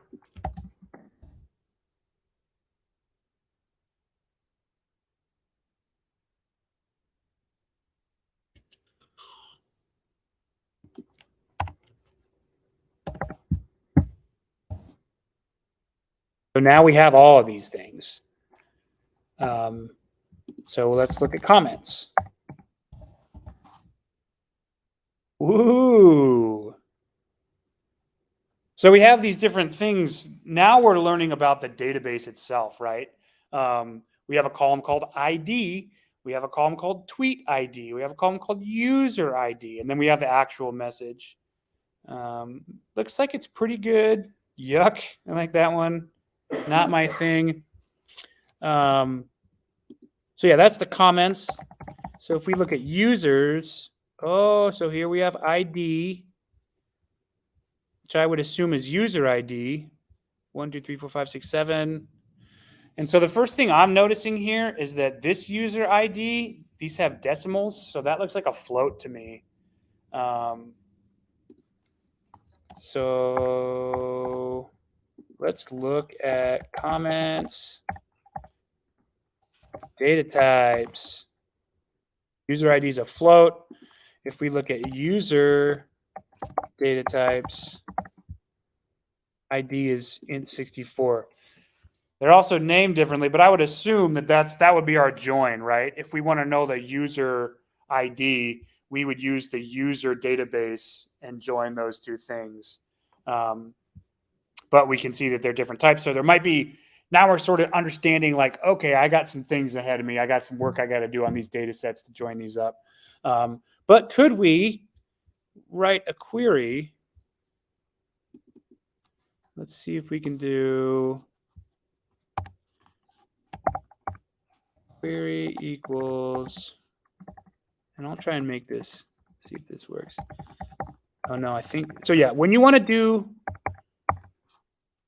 something that's like, if we want to write traditional SQL where we actually have like our indentations and stuff like that, we're going to do 3 quotes, and then we should be good. See how it's red now like the other ones?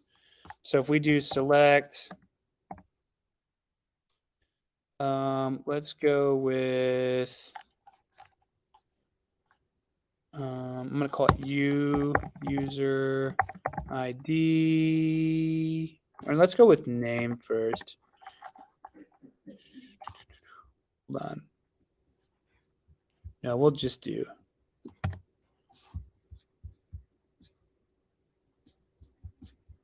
Let's go user name and comment message. And then let's get the comment ID as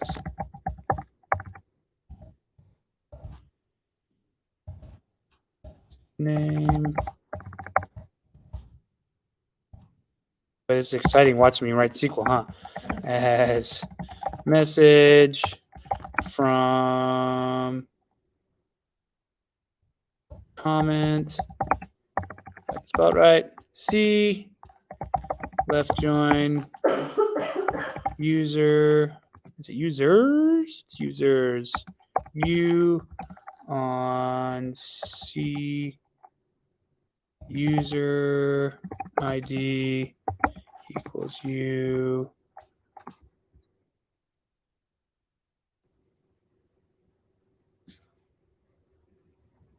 ID.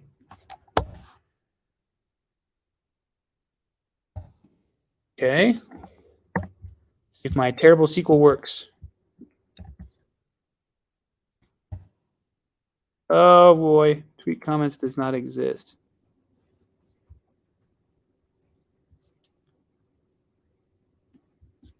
Let's look at comments again here. Oh yeah. Message. It's not comments. I'm an idiot. Oh, I did do that. What? Twitter comments does not exist.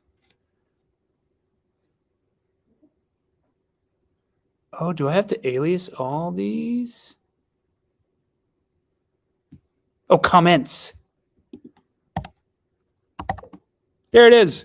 Wow.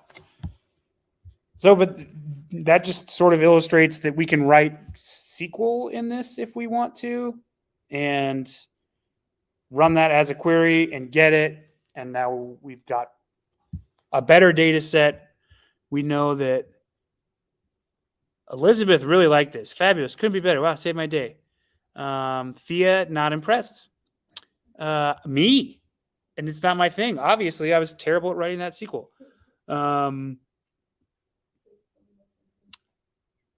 Yeah, Kate could be bipolar. We don't know. If it was yuck, then it was so easy. I don't know.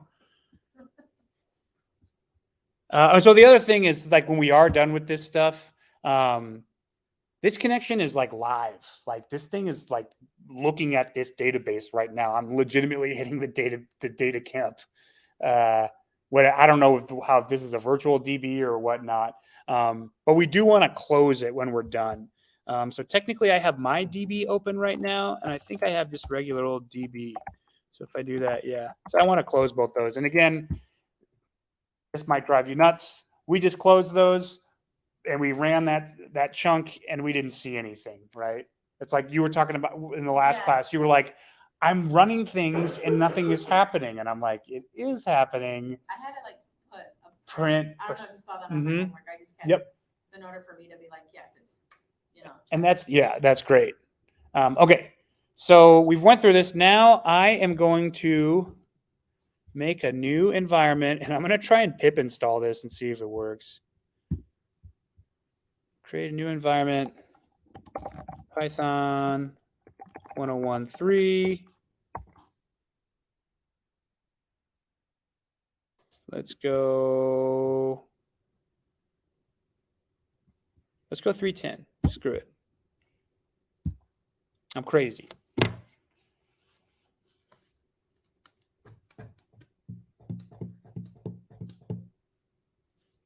And I got this idea because when Rochelle ran the pip install on hers, it installed it. And I didn't think that you could do that on Anaconda notebooks. So we're going to try. Got to install Jupyter Lab again.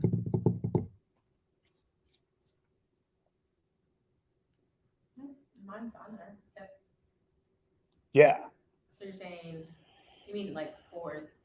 Like when we are installing libraries, we're going in here Right. into our environment and finding them and finding the exact version. So you're saying something differently? So I'm going to say I'm going to bypass this and just use pip to install it. Remember the first thing on the scavenger hunt? Yeah. We're going to try it.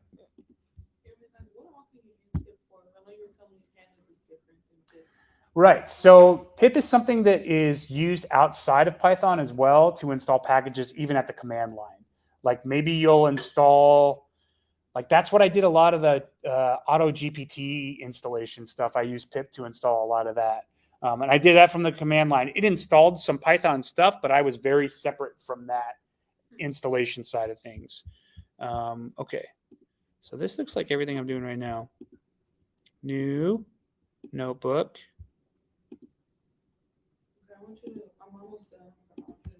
Okay. Pip install. I know it's just Mm-hmm. I want to know that I Definitely. Yep.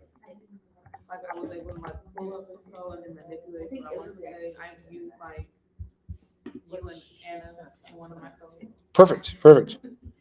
I made it for your ages. Do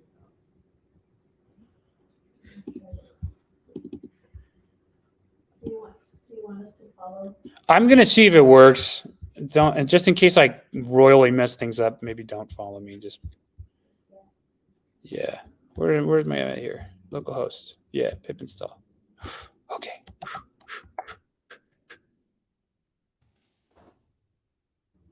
Okay, yeah, give it a shot.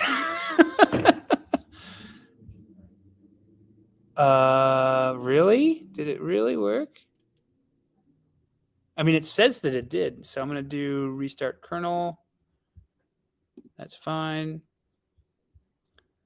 Let's go to, that's Python cheat sheet. Where is SQL? There it is. So if anything, this is mad at me because I don't have pandas installed. All right, yeah. So first thing we're going to do you guys have the SQL? Did you guys download the SQL Python SQL file from the Deep Note yet? Go ahead and do that, and I could put it in the chat in Slack if that's easier. You've already got that installed? Oh my Lanta. Let me come and take a look at that.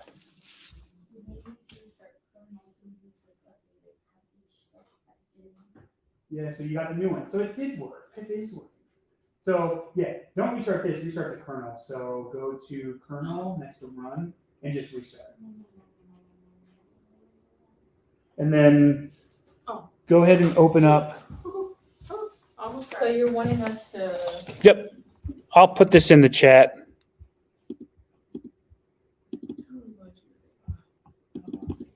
Okay. So actually, I'll put Deep Note in there first, just for easy access. And then I tried to go back on that, and then it didn't let me. It said like, "We're sorry, the format is not supported yet." For Deep Note? Yeah. And I like, Yeah, the Python SQL notebook. and that was when my thing was running. Maybe it's. Okay. Yeah. Yeah, we don't. So is this just my But it- regular notebook? Yeah, and then I did 5, past 5, because I thought, okay, well, There we go. but 6 doesn't do it.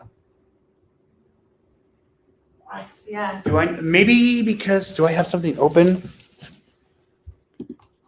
Is that how everyone else is too? Can you look at your peak now, Anna, and go to class 6 and see if yours shows through? Yep, yours is showing through. Yeah, mine is just my class. Okay. Comes up. Okay. Well, I'm gonna take the. Yeah, the main that's that's what it does right there. Yeah, it ain't. Well, I didn't download it, I guess, but I But was. now it says not found. Now it's. Okay. Here is the notebook that we need. I just put it in there. Hopefully that should work. And then when we get into when everyone's got that notebook, let me know. And yes. And Rochelle, you should be able to follow along with this at this point too, if you want to, because you guys can run the SQL stuff basically. So when you have, so that's the one. So the 3 dots next to that thing, go down one more. Yeah. Go export as Python notebook. Save to wherever you're saving all of this stuff for this class.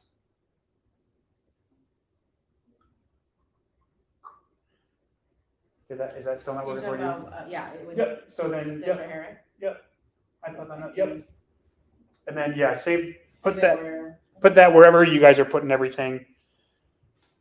And then let me know when you have that open in Anaconda or in your Jupyter lab, and then we'll take a break after this.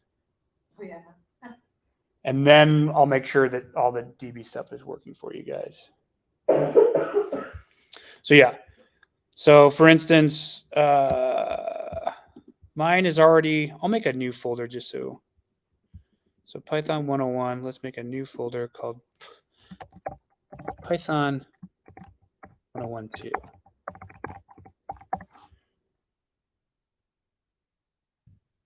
Deletes. Whoa, that's not what I wanted.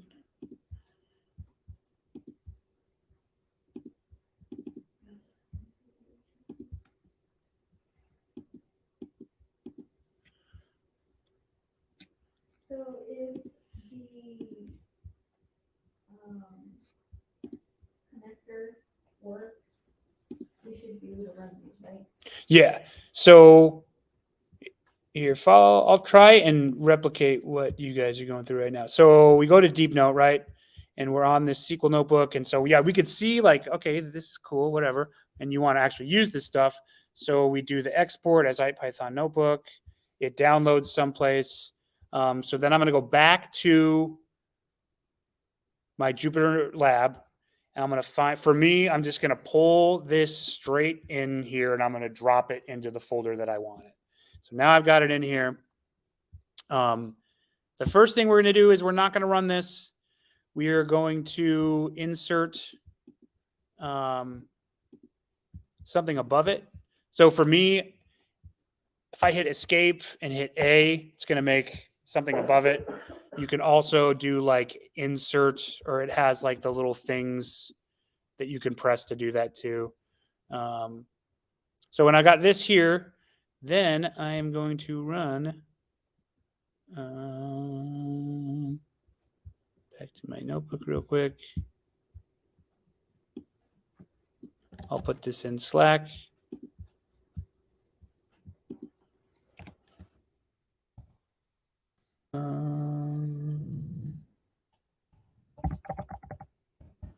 So just put that in Slack. It's just pip install MySQL dash connector dash Python. We're going to put that here. And so Anna, yours already did this. So I guess you don't technically have to do it. If you do run it again, it's going to tell you the same thing it just told you, like, oh, we've already got this. We'll update it if we want to. Yours did. So it already installed, but it told you that it didn't. You're saying when So then I should be able to run and import my SQL. Yeah. So now you should be able to import everything and it should work.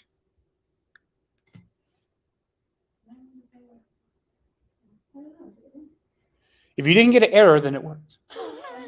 when you're saying the Python underscore SQL is everything, no, that's not Python, right? Oh yeah. So yours is already in there. So you can overwrite it if you want. It doesn't matter. Okay. Should all of this stuff pop up? Yep. So it just downloaded everything.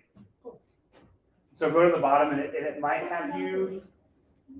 So did you run the? Yeah. Try and just run that real quick. See what happens.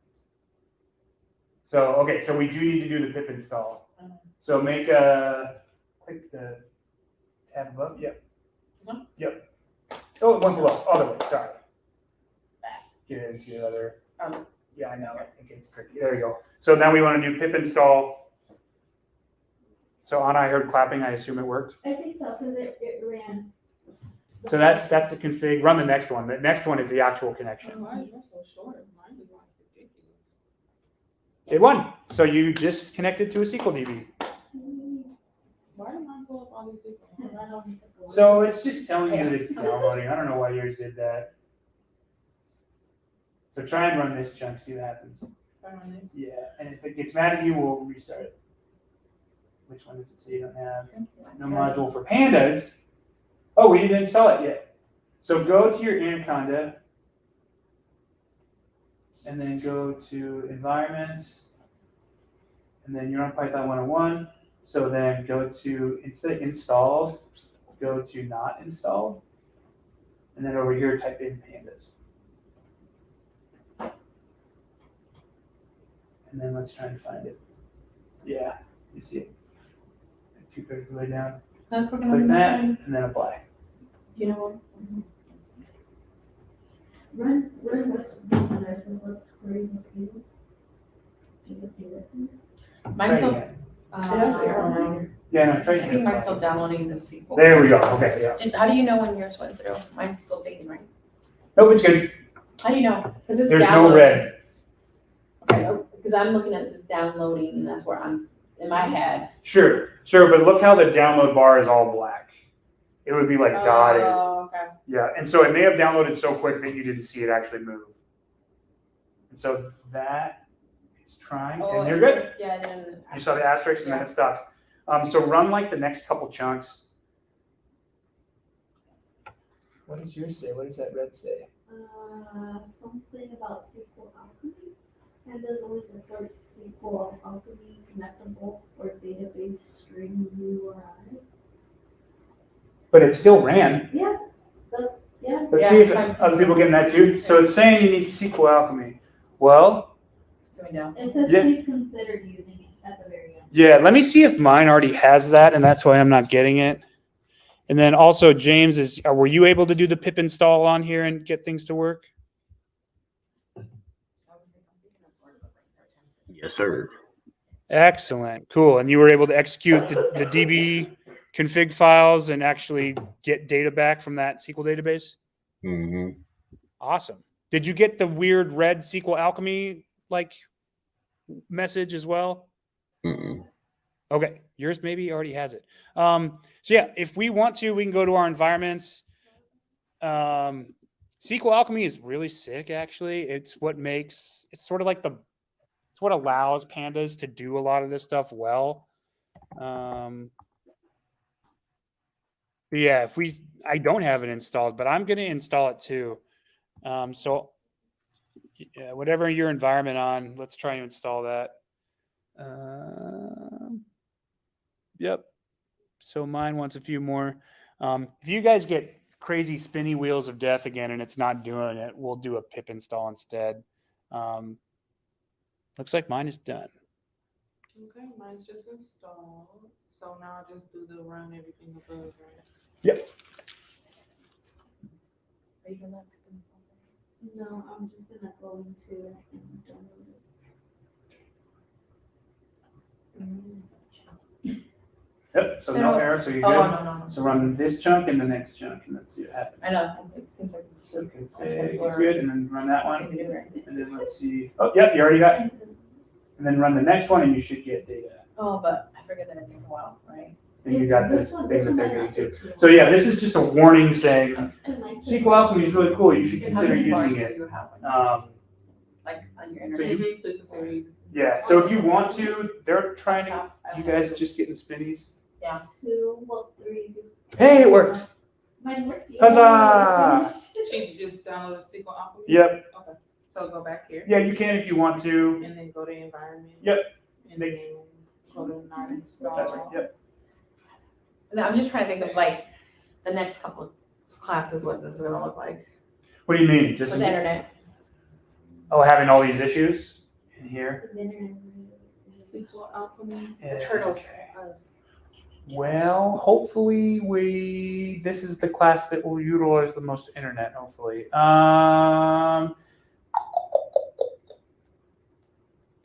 Do you guys think it makes sense for me to give you like a chunk of stuff to download at home and then come here and work through it? Yeah. We'll try that for the next one. I don't think we're going to do too much stuff. Because I appreciate when we do things together. Yeah, me too. then if you give us an assignment or something like that, then I'm like, okay, I remember doing this, and like, Right. it's just different information, right? Well, then that might be homework. Maybe I'll get that posted. Would you guys be opposed to that, like over the weekend? Wait, You mean today's Mother's Wednesday. Day weekend? Oh yeah, that's bad. I can't. No, do I'm that. not saying anything, but I'm just No, you're not wrong. making the. I thought Mother's Day was last week, and I got my Today is wife. Mexico's Mother's Day. Oh, nice. Thank you. We should have canceled. He said we should get canceled. I thought last Sunday was Oh, Mother's zero Day, was what I wanted. and I got my wife this like beautiful photography book, and I was like, "Happy Mother's Day." She was like, "Thanks." And I was like, "What?" You She's know like, what you "It's can do next for week." her? What? Take the kid out for the day. Oh yeah, for sure. Well, And she gets tickets. we're both obsessed with our kids, so if Oh, so anything, it's not an incentive. right, For right. me it is. What do you I'm get? not SQL Alchemy, it is still saying Oh. please consider. Let's restart your kernel. No, my niece is always- Remember how sometimes when we What install was new your- packages, the it wants to fun do that. Yeah. That like the slide, Yep. sugared up. Yeah. There And you then you can go. just do run everything above that line. Cuando tu casa? What you mean? What's that? No, It's she still did. bad. Last time I took her, she was like watering all the Interesting. bananas. I promise I have it when I go to. All right. So the SQL Alchemy warning is weird. We're now getting it, and we don't know why. One, right? Data abstraction library, So, SQL Alchemy. Yeah, that's what I got. too. Yeah. Okay. so if I run it again, it should go away. Well, if you restart your kernel, it says it should. I don't know why it's still showing up. Well, but Rochelle just did, and it still came up, and mine is Clear not. all outputs. Yeah, you can try that too if you want.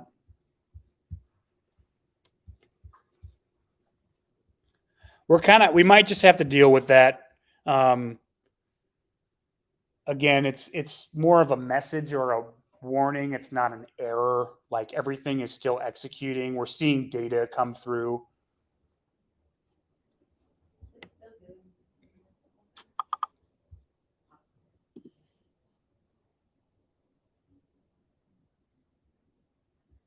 Oh, Nate just posted some stuff to apply for, apparently.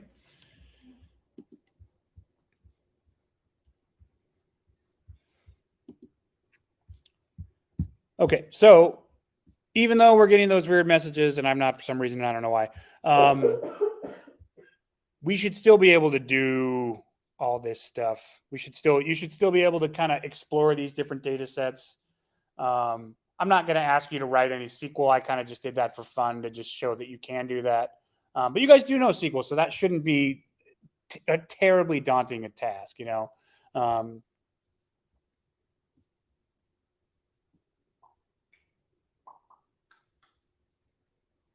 Oh, I didn't actually look at any of the posts. Break egg. Bake egg. Eat egg. Wow.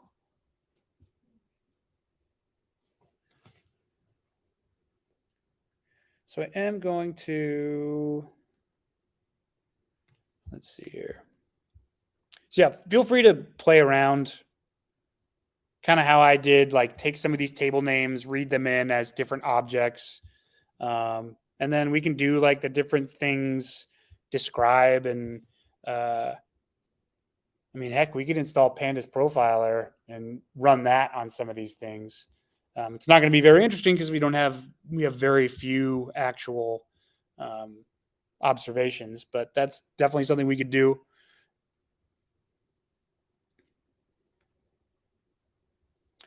Yeah, so we've been kind of working at our own pace and troubleshooting stuff, but we'll take an actual break right now. I'm going to run to the bathroom real quick, assuming no one's in there.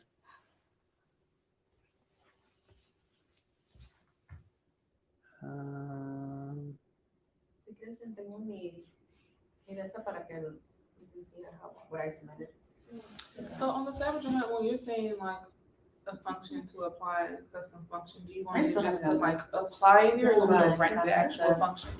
Which one does it say? The one out here is like library for 4 days and time, and I'm supposed to put this time. There's like a function to calculate the mean. That was really easy, like Yep. the mean of that you did. So for this one, you want me to write it out like the df equals, I don't know, write a function of, you know, add 2.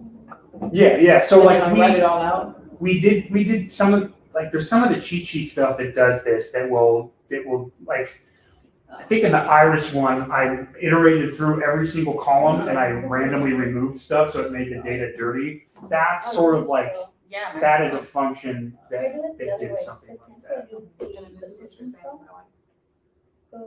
Yep. Why? Oh, you made your own data frame, yeah, and that runs? I did do I don't know. this. Try and run it, let's see what happens. Basically do the same thing. Because you made a data I frame. opened it in a whole new one, and I just put it in. Oh, dude, Pandas. So since we restarted things, Pandas isn't in right now. So if you want to put before that DF, just import Pandas as PG, it should run. No, the alchemy. Oh, SQL. Yeah. We'll try it again. Let's see what happens. So you named it DF2, but you called DF there, so take off the 2 and see Okay, what so then happens. it's just gonna give you the same thing as before. Do we need to restart the kernel? Okay, then. So then go back to the thing and then restart your kernel. Result. Yeah, That then was restart kernel. Well, you didn't call, you're calling, So groups actually group data time and get to, yeah, click on that one and then Do it again, right? go run. can I see real above. quick? Oh, you mean, Try restart kernel and clear all outputs. Yeah. And then click on that one. Object And has then no. to run up here. And then run all of those, so like. Just see,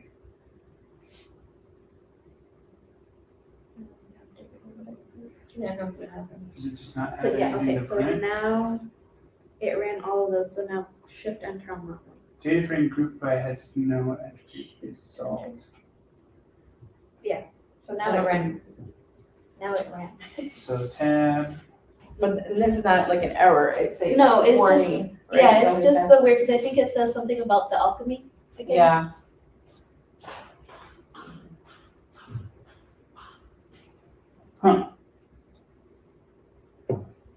just run next way.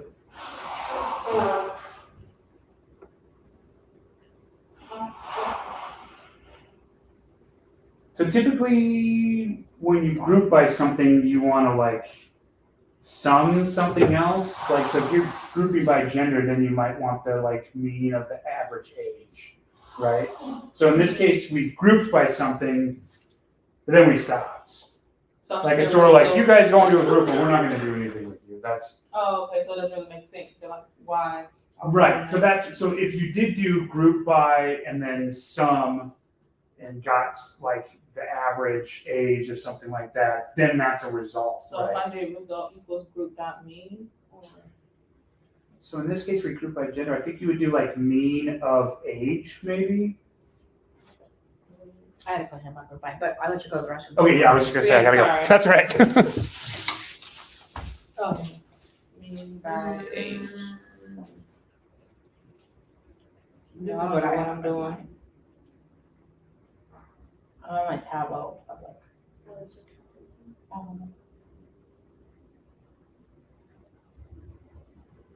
And then we did class one, education and then work history. And then mine was very specific to like, even though mine very services, I like talked about like what stuff I did with like data, which, you know. So, yeah, it's, oh, I don't know. And yours looks like mine. I might have to work on my professionals. Oh. I've been doing mine like, I did mine so many times, you have like no idea. Oh, I had a file on my computer. I deleted it, but it had like 20 versions of my work. Yeah, yep, I'm sorry. Yeah, it's like, it was really bad. Before I did all those, like the first one that I had, I was like, that was just embarrassing. Yeah, well, it's funny how like when you look back, you're like, oh gosh. Yeah. But at that time, it worked, right? Like Yeah. you needed it to work the way that it was. So. Yeah, because I've been following like there's a couple content creators on TikTok. Uh-huh. One of them is her name is Six Figure Chick, Okay. and she does resume stuff. And she gives what is it, advice on what to put on your resume. Mhm. And so I started to like kind of do some more, and I was like, so then I redid it. But she's pretty cool. She has like the job of the day, but a lot of those ones are like for people who want to break into tech that don't have any kind of degree. Degrees, yeah. So I'm like, and some of them are like high paying. They're like 60, Yeah. 70. Oh, and I was 90. talking to the person, she said, does it have, because mine didn't have a like starting or like Oh. range, and I asked her about it, and she's like, what do you research? And I said, I went through the Department of Labor and looked at like what there was, and low end was 65, the high end was like, I think, I said 95. And she said, do you feel like that's right? And I said, no, I think it needs to be higher. And I said, she's like, yeah, I would highly agree. Like, she's like, don't go like less than 85. Yeah, and then she's like, give them a range, don't give them just like, she said that was her mistake when she started. Wasn't like, well, I make this much, I need it. And they were like, because you gave them a number, they like stuck to that number. And I'm like, Yeah, because I actually used to work as a client service analyst. And what I did that, and I really like under like. oh, like undervalued. Yeah, I was getting paid at like 40 some, where it should have been like 50 to 60. Okay. And I was mad because I was like, you guys gave me this stuff though, and like what I was doing for you guys, like if I would have stayed, I would have been like the only other person along with my trainer during the commute. Right. And he's gonna leave in like 2 years. Yeah. Because he was like, oh my god, I'm finally gonna be able to like give everything off to you. And you're like, and even though he was like really ready to like take a deep breath, and it's like you're able to like keep up with me. He's like, and I've been here like he's like 30 years. oh wow. Yeah, and he taught himself how to like do some of the code for the stuff that you're doing. And I was just like, oh, I really hate you when I quit. All right. I was like, you're really gonna hate me. I know I have a on my job I have what they call state interviews, which first time I've ever heard that, I think it's ridiculous, but you see the name of it. But it's basically like because I'm one of the senior staff, Did you get it figured out? you're trying to be like, oh, why are you staying? And So like, I'll show one of you on the questions I screen want- here. Well, you can make it feel personal, that's like. So- I'm asking for. With our results DF here, Or what? let's say we want to group by the user ID, and then we want to average the tweet ID. This doesn't really make sense actually, but just for the sake of what we're doing right now. So we have user ID 7 has 2 tweet IDs of 87 and 77. So the average is going to be like right between those basically. Similarly, this person has 77, so their average is just going to turn out to be 77. So just like you did, we want to take our data frame and go group by user IDs, what we want to group by. In your case, I think it was gender, right? And then so the column that we actually want to do that on, we're going to reference with square brackets. So see how I got square brackets here? And then I'm saying I want to find the mean of tweet ID. So I want to take this, and just like we were saying, like 7 is going to be somewhere between 87 and 77. So I didn't even have to rewrite all of this back out, or You don't necessarily need to, but yeah. So then when I run that and do dot mean, now I've got all my users. Remember 7 was 70, 87 and 78. And so it's 82 makes sense. That's the mean. 1, there's different ones. Yeah. But anywho, does that make sense that that's how we call that on a specific column? yes. So like this works right here where I do like Yep. So then when I come down here, I don't have to rewrite all of this again. I just have to do Just the portion that you want to do. Yeah.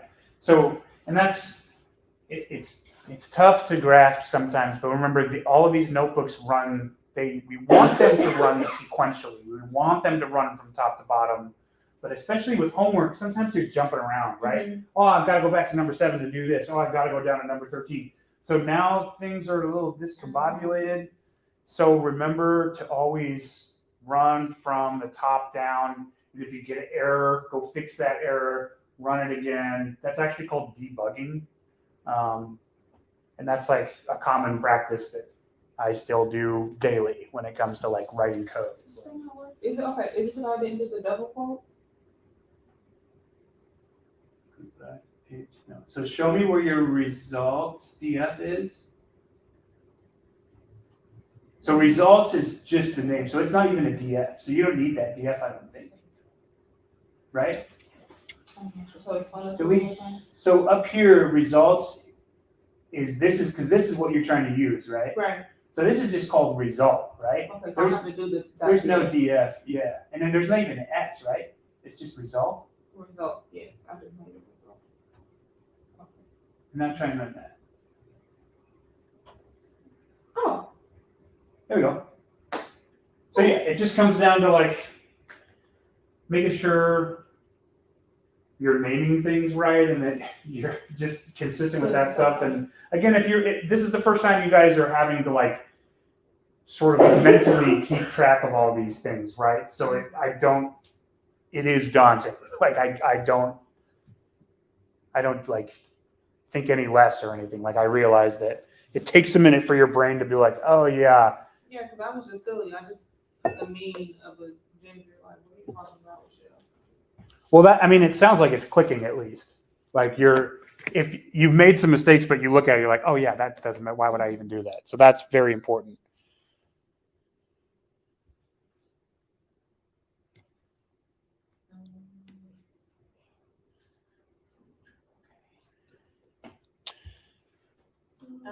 Yeah, so I guess I was going to go through like a sample project. Also, if anybody else needs to go to the bathroom or something, I don't want to take up all the bathroom time. What were you going to ask, Anna? No. Oh, okay.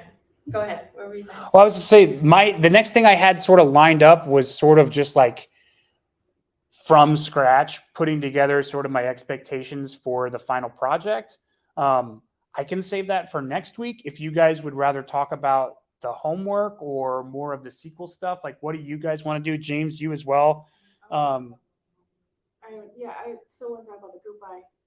Yeah, let's talk about it. I put on mine, like, I put dot group by parentheses, and then there was office area, because that's from my data set. Yep. And then I did the brackets, but I did one quote, I didn't do double quotations. I just put one quotations. It should still work, yeah. Then I put dot count, and then I didn't put anything in it though. Am I supposed to put something in it? I'm going to pull up your data set and we'll work through this together. Okay. And what I want it to look for, it says, I want to see how many cases there is per county in each office area.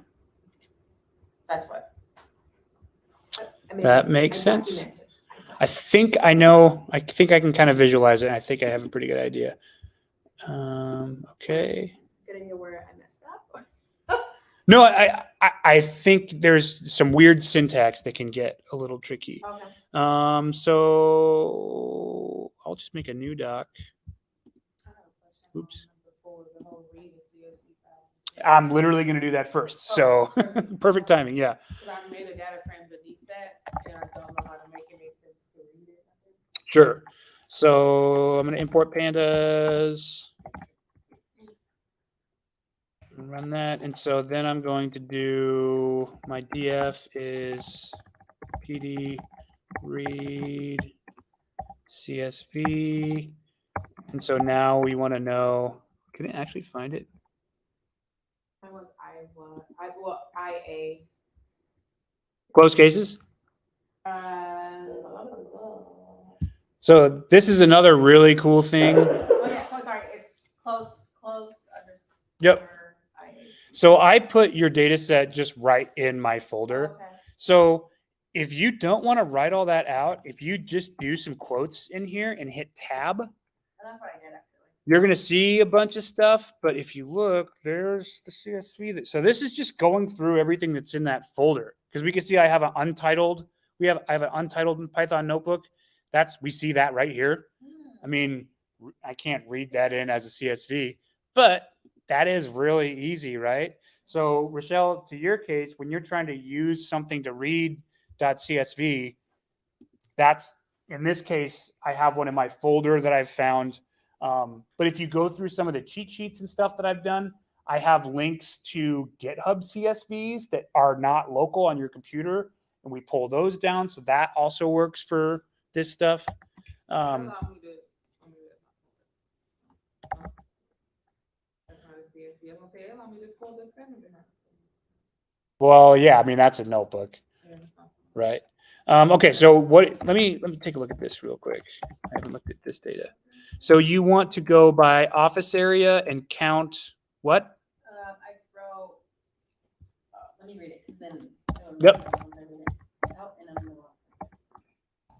I want to see how many cases there is per county in each office area. Okay, and so you probably did client county. No, I did the opposite. I did office area. So you did office area first. Yeah. Underscore. Yeah.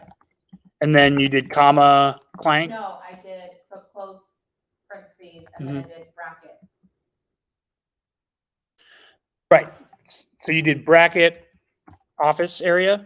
Client county. Client county. Sorry. County. Okay. So. And then dot count and then. Okay. I like where your mind is at because you're thinking, I want to group by this, and I want to count how many are there. But I can get in a but. I know there's a but. That's good. There totally is a but. We want to group by both those things, right? Yeah, I guess you're right. Yes, because you want to see how many, yeah. So there's going to be two columns. There's going to be a column for county and office area, and there's going to be every combination of those and the number that we see observations in that. Yeah. So where would we want to move this rather than actually count this? We would just, Be in the parentheses, comma parentheses. but we want to bracket it, I believe. Now I'm questioning myself because we're grouping by two things. So you have to have a bracket.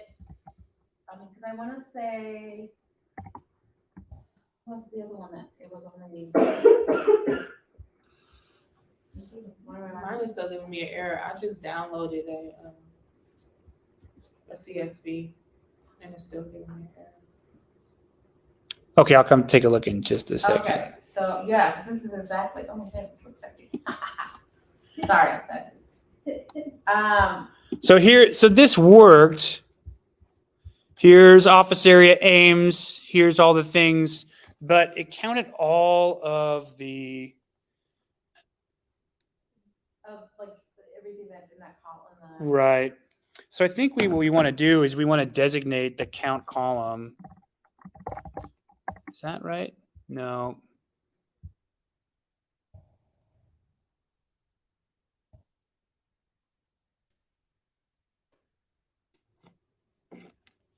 This is bad. I haven't, again, I apologize. It's been a minute.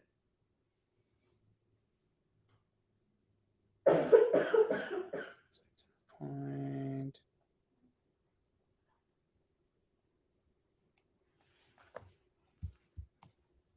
So let's ask GitHub. Or sorry, Stack Overflow.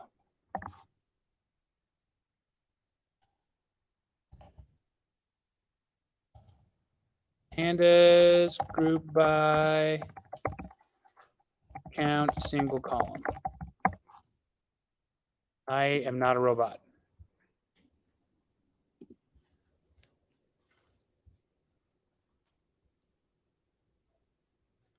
Size?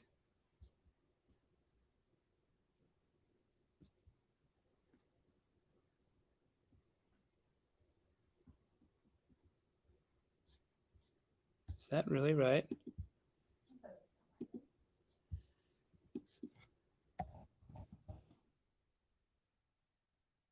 Oh, forgot. Oh, my Lanta, come on. Yeah, so it is size. Interesting. I always thought it was count. That's why Stack Overflow is great. Okay, well, I don't remember that. So, for some reason, mine does not. Oh, So if we do size, we'll assign this as office, county, and then it's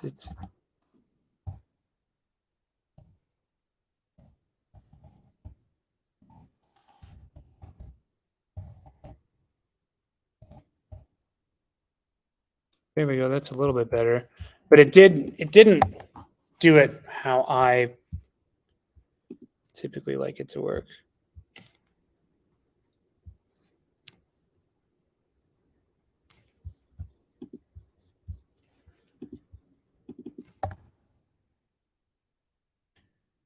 Aggregate, count, cumulative count.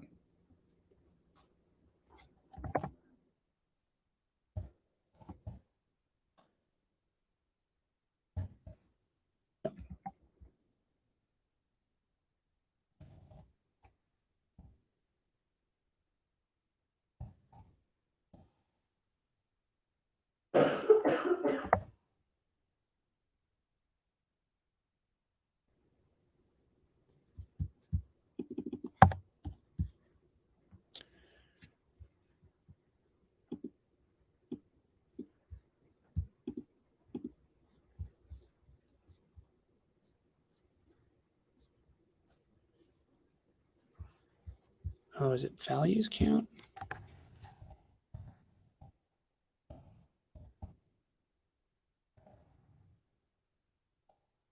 Nope.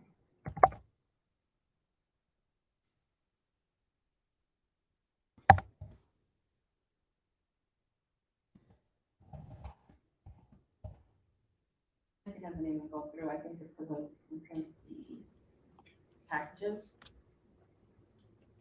I don't think we do.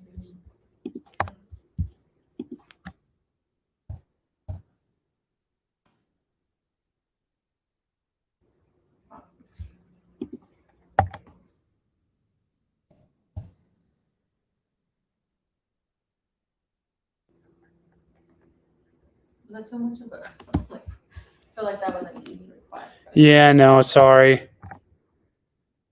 And maybe not, maybe I just also thought it would, I only said that was count. So it is counting, but it's not giving. See, this one's doing the same thing.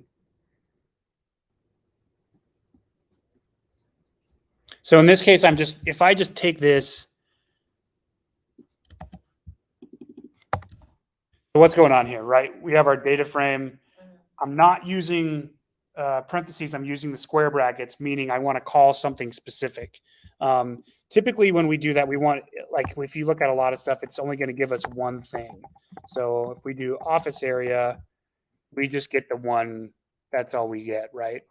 But when we put double brackets, basically we're putting a list.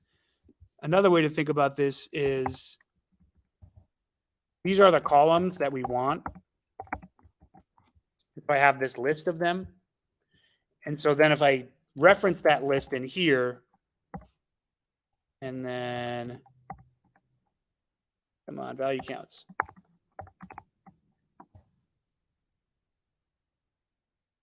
Now we're seeing all the individual combinations of these things. You know what the parentheses are? These parentheses? The bottom. Or like, I know that's the data, but I'm trying to figure out what the number. Sorry. Where's under office area, and then parentheses 026. That's from the data set, right? Okay. Isn't it? Let me look. Yeah. Office Okay, area yeah, is that's- Ames. Okay. Yep. I didn't notice that. Okay.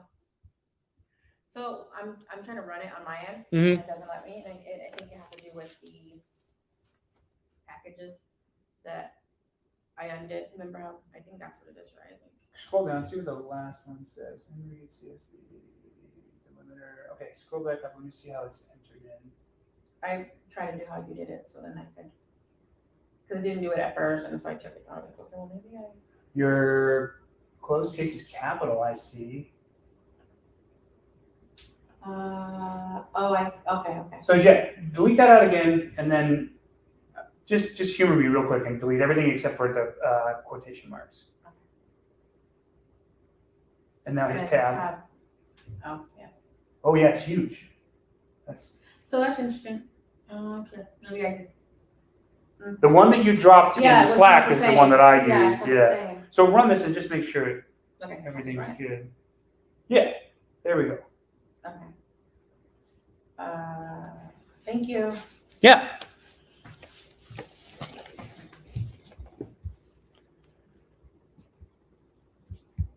So, but that is definitely bothering me. So,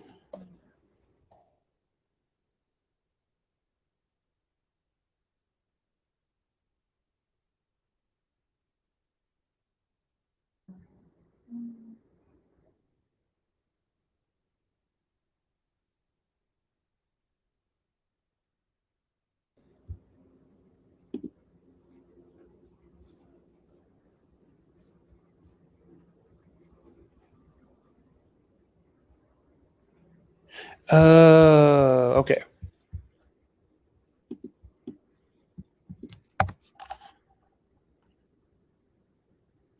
So, EF group by calls count.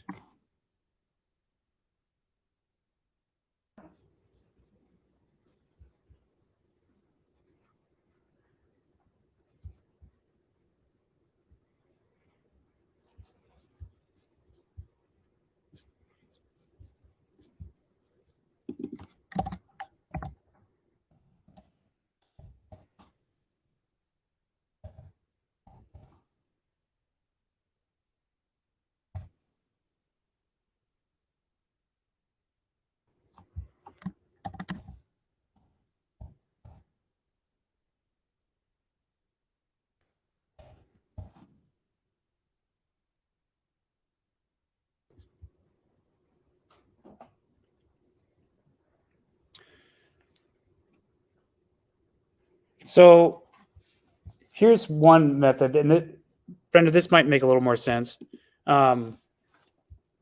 So we were doing values count. Let's take a look at that.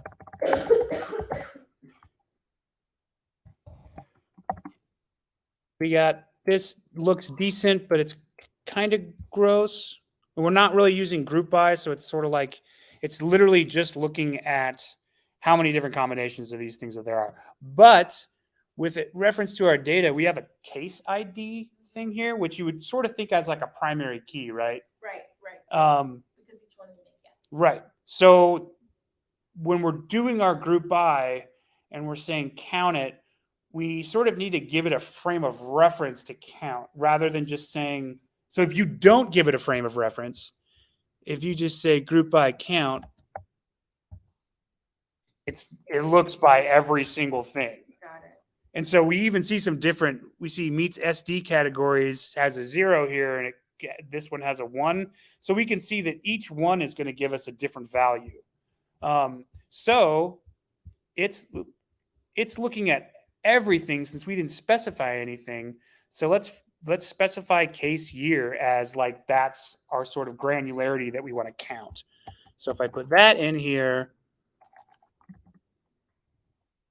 case ID, now we get something that looks decent, right? Yeah. Yes. I mean, So could you? Let's see. Let me look. Let me read this again. Office.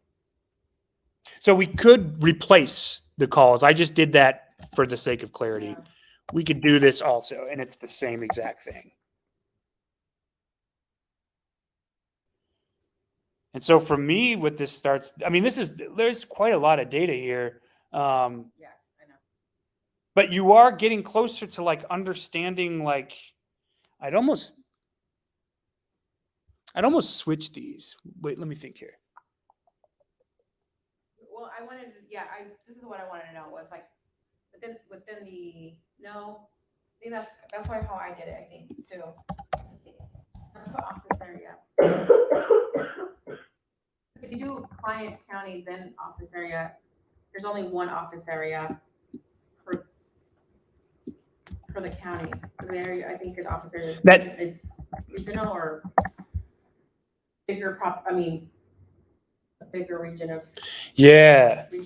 So, but this is interesting to me because now I'm seeing like Client County Adair has Ames, Cedar Rapid, Council Bluffs. That's crazy. Yeah. Because that's all across Iowa. So yeah, I mean now this is what data analysis is. It's like understanding what are we gleaning from this? Like what is making sense? And I don't understand that either. How the count, they're in. Oh, I get it. So the client, the person that is associated with the case ID, all the case IDs that are associated with the DARE went to like these offices. Right? I think so.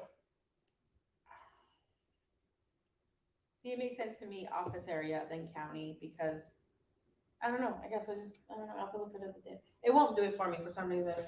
But Let's get it to work. well, I tried to like read it and it won't even. Oh, remember you named it differently, remember?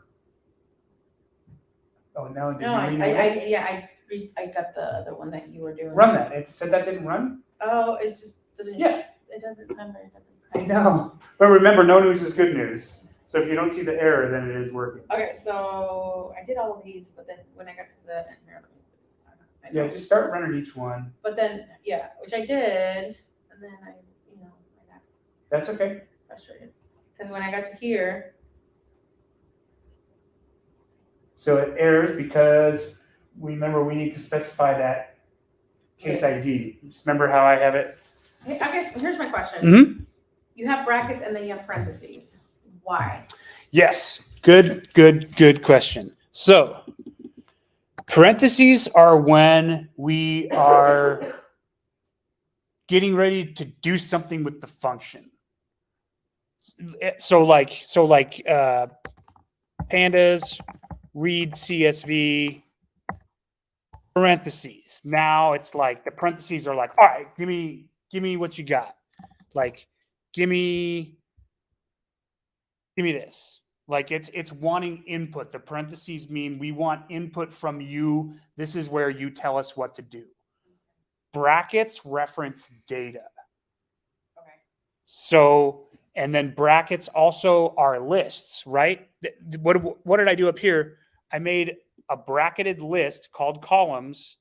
And then the same way we reference data, we can put it in here. And if we want to, so here, let's do, this is df2, just for funsies.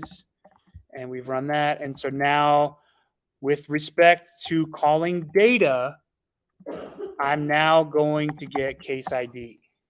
And then there it is. So brackets, data, parentheses are like inputs for a function.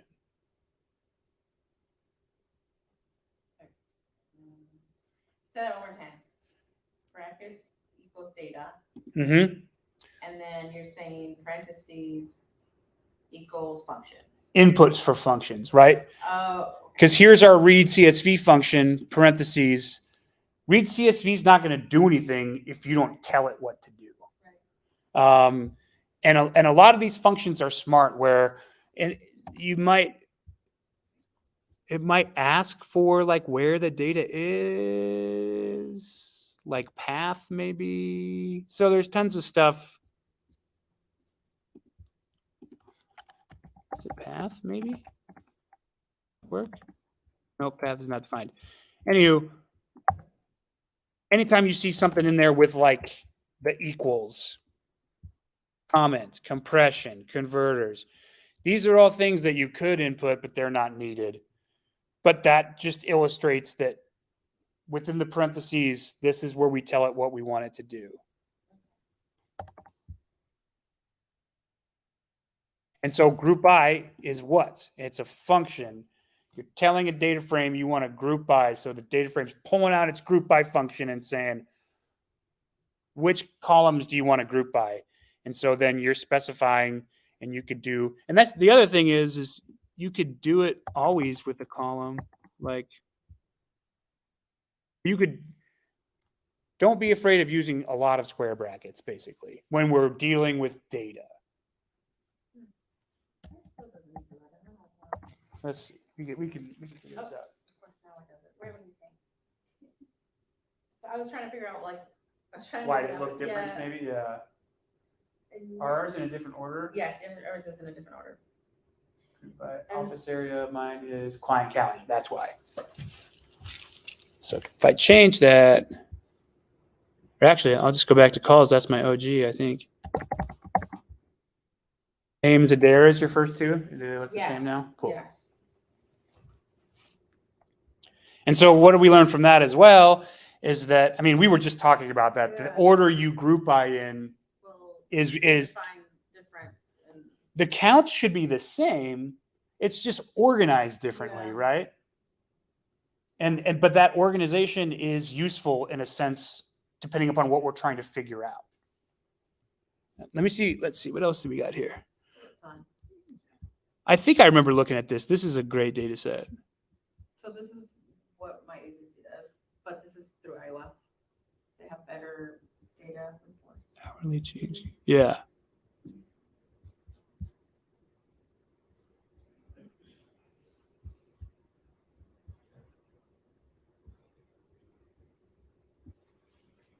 Wow. I wanted to see at one point the minority group within the counties. Yeah. So that was my other thing. I was just trying to So I am going to be a bad boy and pip install pandas profiler. okay, what does that do? Well, I spelled it wrong. Let's just do it the regular way. Pandas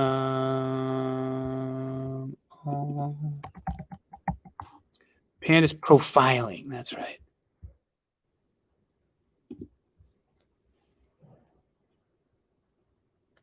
So I think I put this, we talked about this in one of the Kaggle data sets on how this, in my opinion, gets a lot of these thoughts that you're having and sort of consolidates them into one place.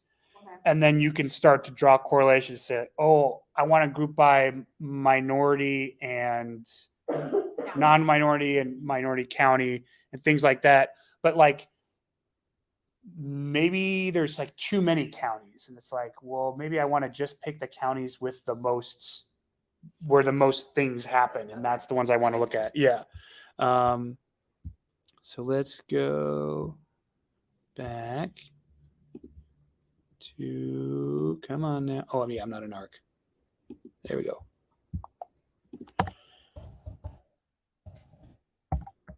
And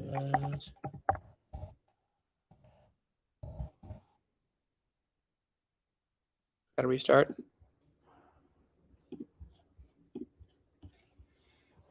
I thought it was Pandas Profiler.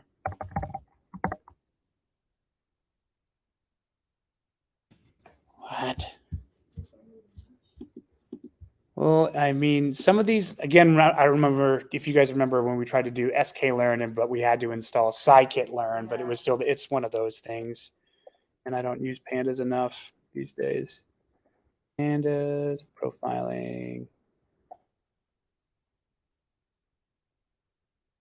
Oh yeah, wrong mouse.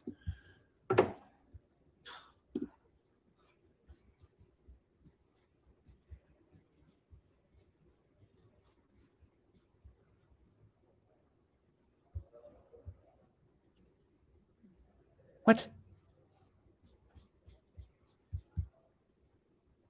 This is the wrong one. There we go. Oh, they changed it. Why data profiling?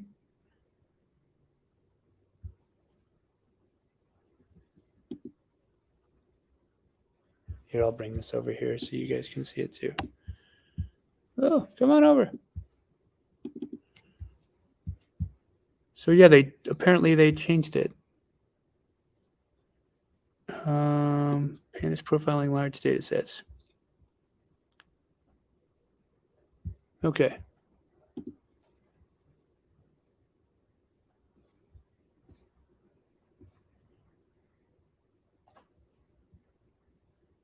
Okay, should be installed.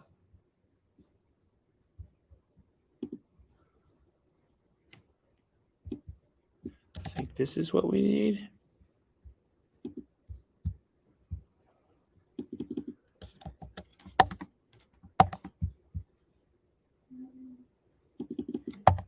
Okay, we're going to do a pip install from that.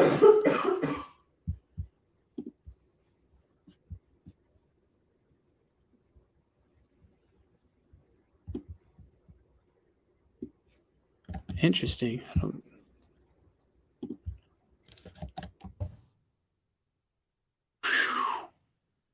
No matches found. Boy, I am crashing and burning here. Let me find a Kaggle data set that does this, because we just looked at one of these. There we go. Might be the one that we looked at.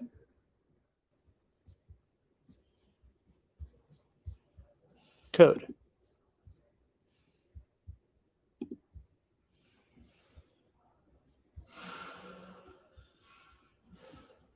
This guy does not do it.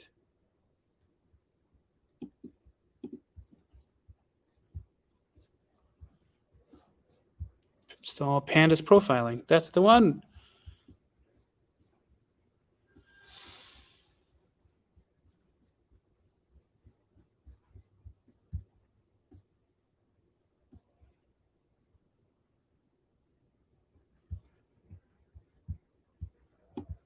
Okay, here we go.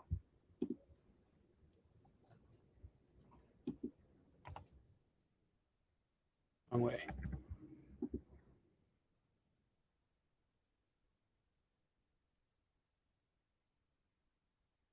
Let's make sure this runs.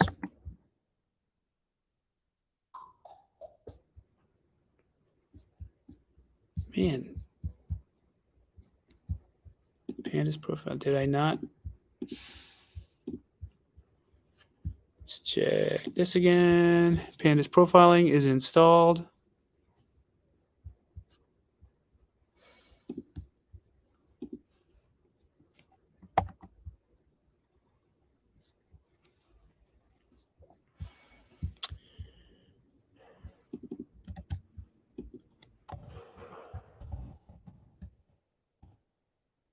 Aha. Okay. It's going to install 1,000 things.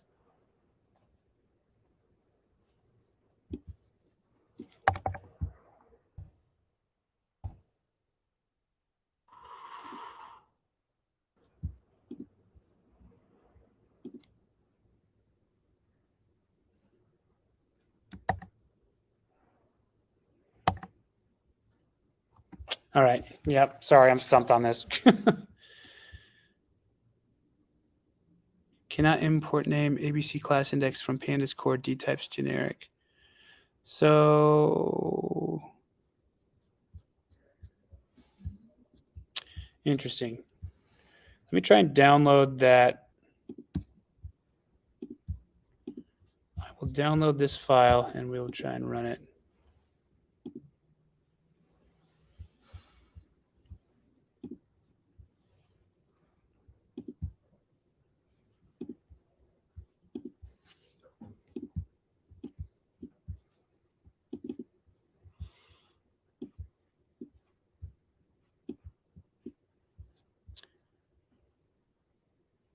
Oh, I need the data too.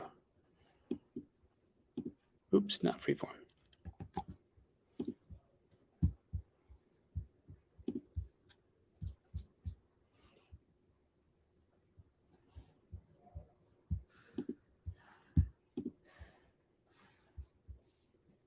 Download.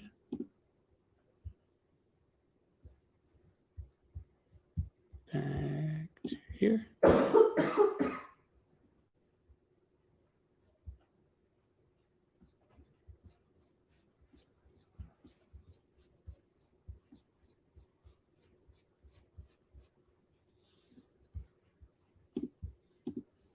Stupid zip files. Oh, there's multiple ones.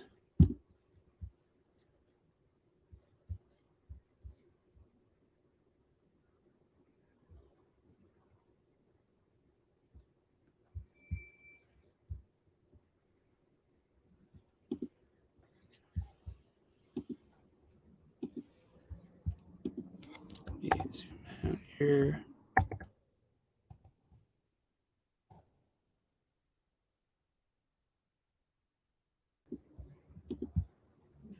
think I'm done. So 19 questions, right? Yeah, did you finish everything up, really? Yes, but I just have a question. Everything looks good except for my read one. Okay. Like I downloaded the toy cell CSV into there, and you can see it over here perfectly. When I do the import pandas SP, I do the df equals pd dot read underscore CSV, comma, toy cell CSV, it's giving me an error. Gotcha. So Is yours working? Did you finish yours? No, because this is like, you said it's 14? No. Okay. I don't doubt that you didn't do it this way. I'm just making sure. So it's 20 sales. Well, I guess I created that scavenger hunt CSV, so I could probably use that one, huh? When you had us do the question in like 7 minutes. Yeah. Maybe that one will work better. So this doesn't work? So I have a Yeah, question. it's right there.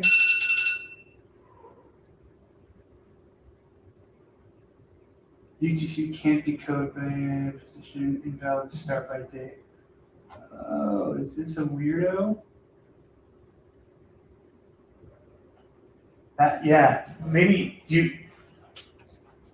We used it when we were doing SQL. Oh, So I just still had it saved. Okay, gotcha. It might be delimited weird. Like, and when I say delimited, CSV stands for comma separated values, and the comma is the delimitator. And sometimes people use tabs, or they use colons, or something else. So if that's I just changed it to the scavenger hunt And it's CSV working? that I made. Yeah. Down here. And that worked? Mhm. Awesome. Yeah, do that instead. And yeah.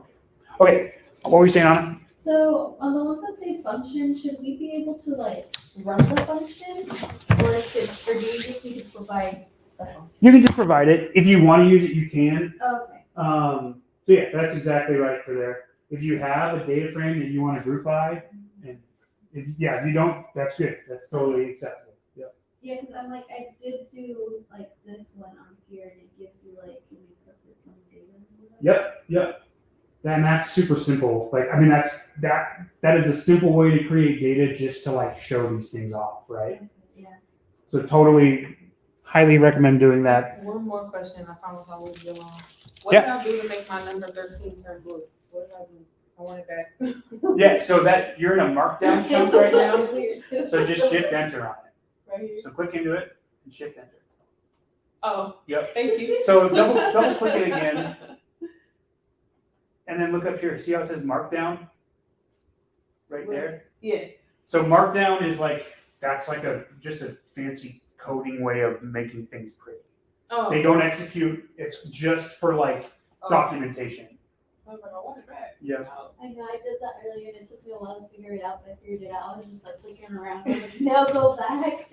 I literally was like, I got all this work done. I'm not gonna touch nothing, and I was just asking you to help me. Okay, so now that I have you, so I could literally just Save that and toss it to me. Okay. Is there any? You're gonna say Stack Overflow. I already know.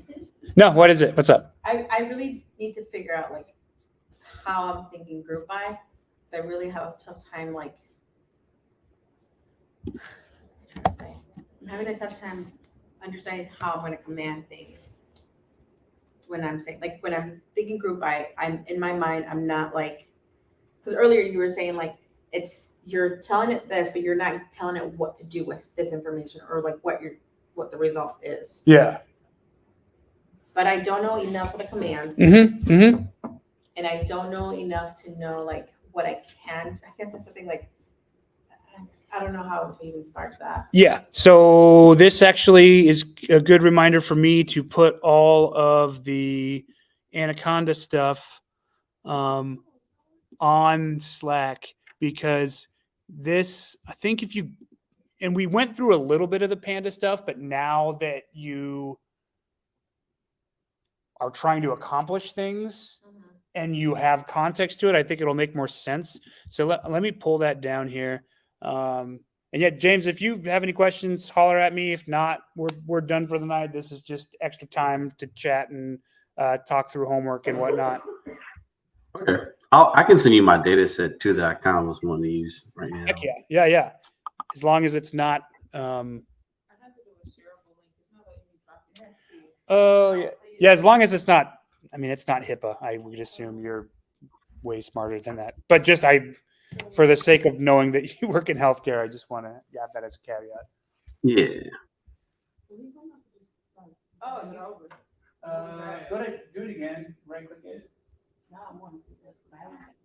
I was gonna say just download it. Just download? Yeah. Oh, okay. So you can drop things into there, but it's harder to pull them out. I don't know Oh, why that is. Yeah. So Like, download. copy download, just download. Just download, and that'll go in your downloads folder and just pop that So into you a probably DMD. have it. It's your local, so you wouldn't be able to, right? Right. Haha. I'm smart enough to know that. You're smart. I'm so you're smart. Awesome. Thanks, James. You Cool. We'll see you next week, man. see, just make sure CSV is a good one. Yeah. CSV is the best for what we're doing right now. Yep. Excellent. Yep. Video game sales. Heck yeah. I've seen this data set. Cool. Yeah. I'm pumped to see what you do with this. All right. All right. See ya. Okay. Well, Pandas Profiler is a bust. That's a bummer. I was really hoping that would be the one. Plain text snippets. MyPython. Perfect. Got it, Rochelle. And then now I need to just find a data set that I want to use for the final. Yeah. And did you see my write-up for that? Sort of the expectations. And we didn't really go through it here. Next week, that's what we'll start with, is I am going to spend the first hour just going through a data set and building what I would consider like acceptable. But you can go through, and it's the last class. It's the last portion. I have everything written out. I think I just like skimmed over it. Yeah, skim over it.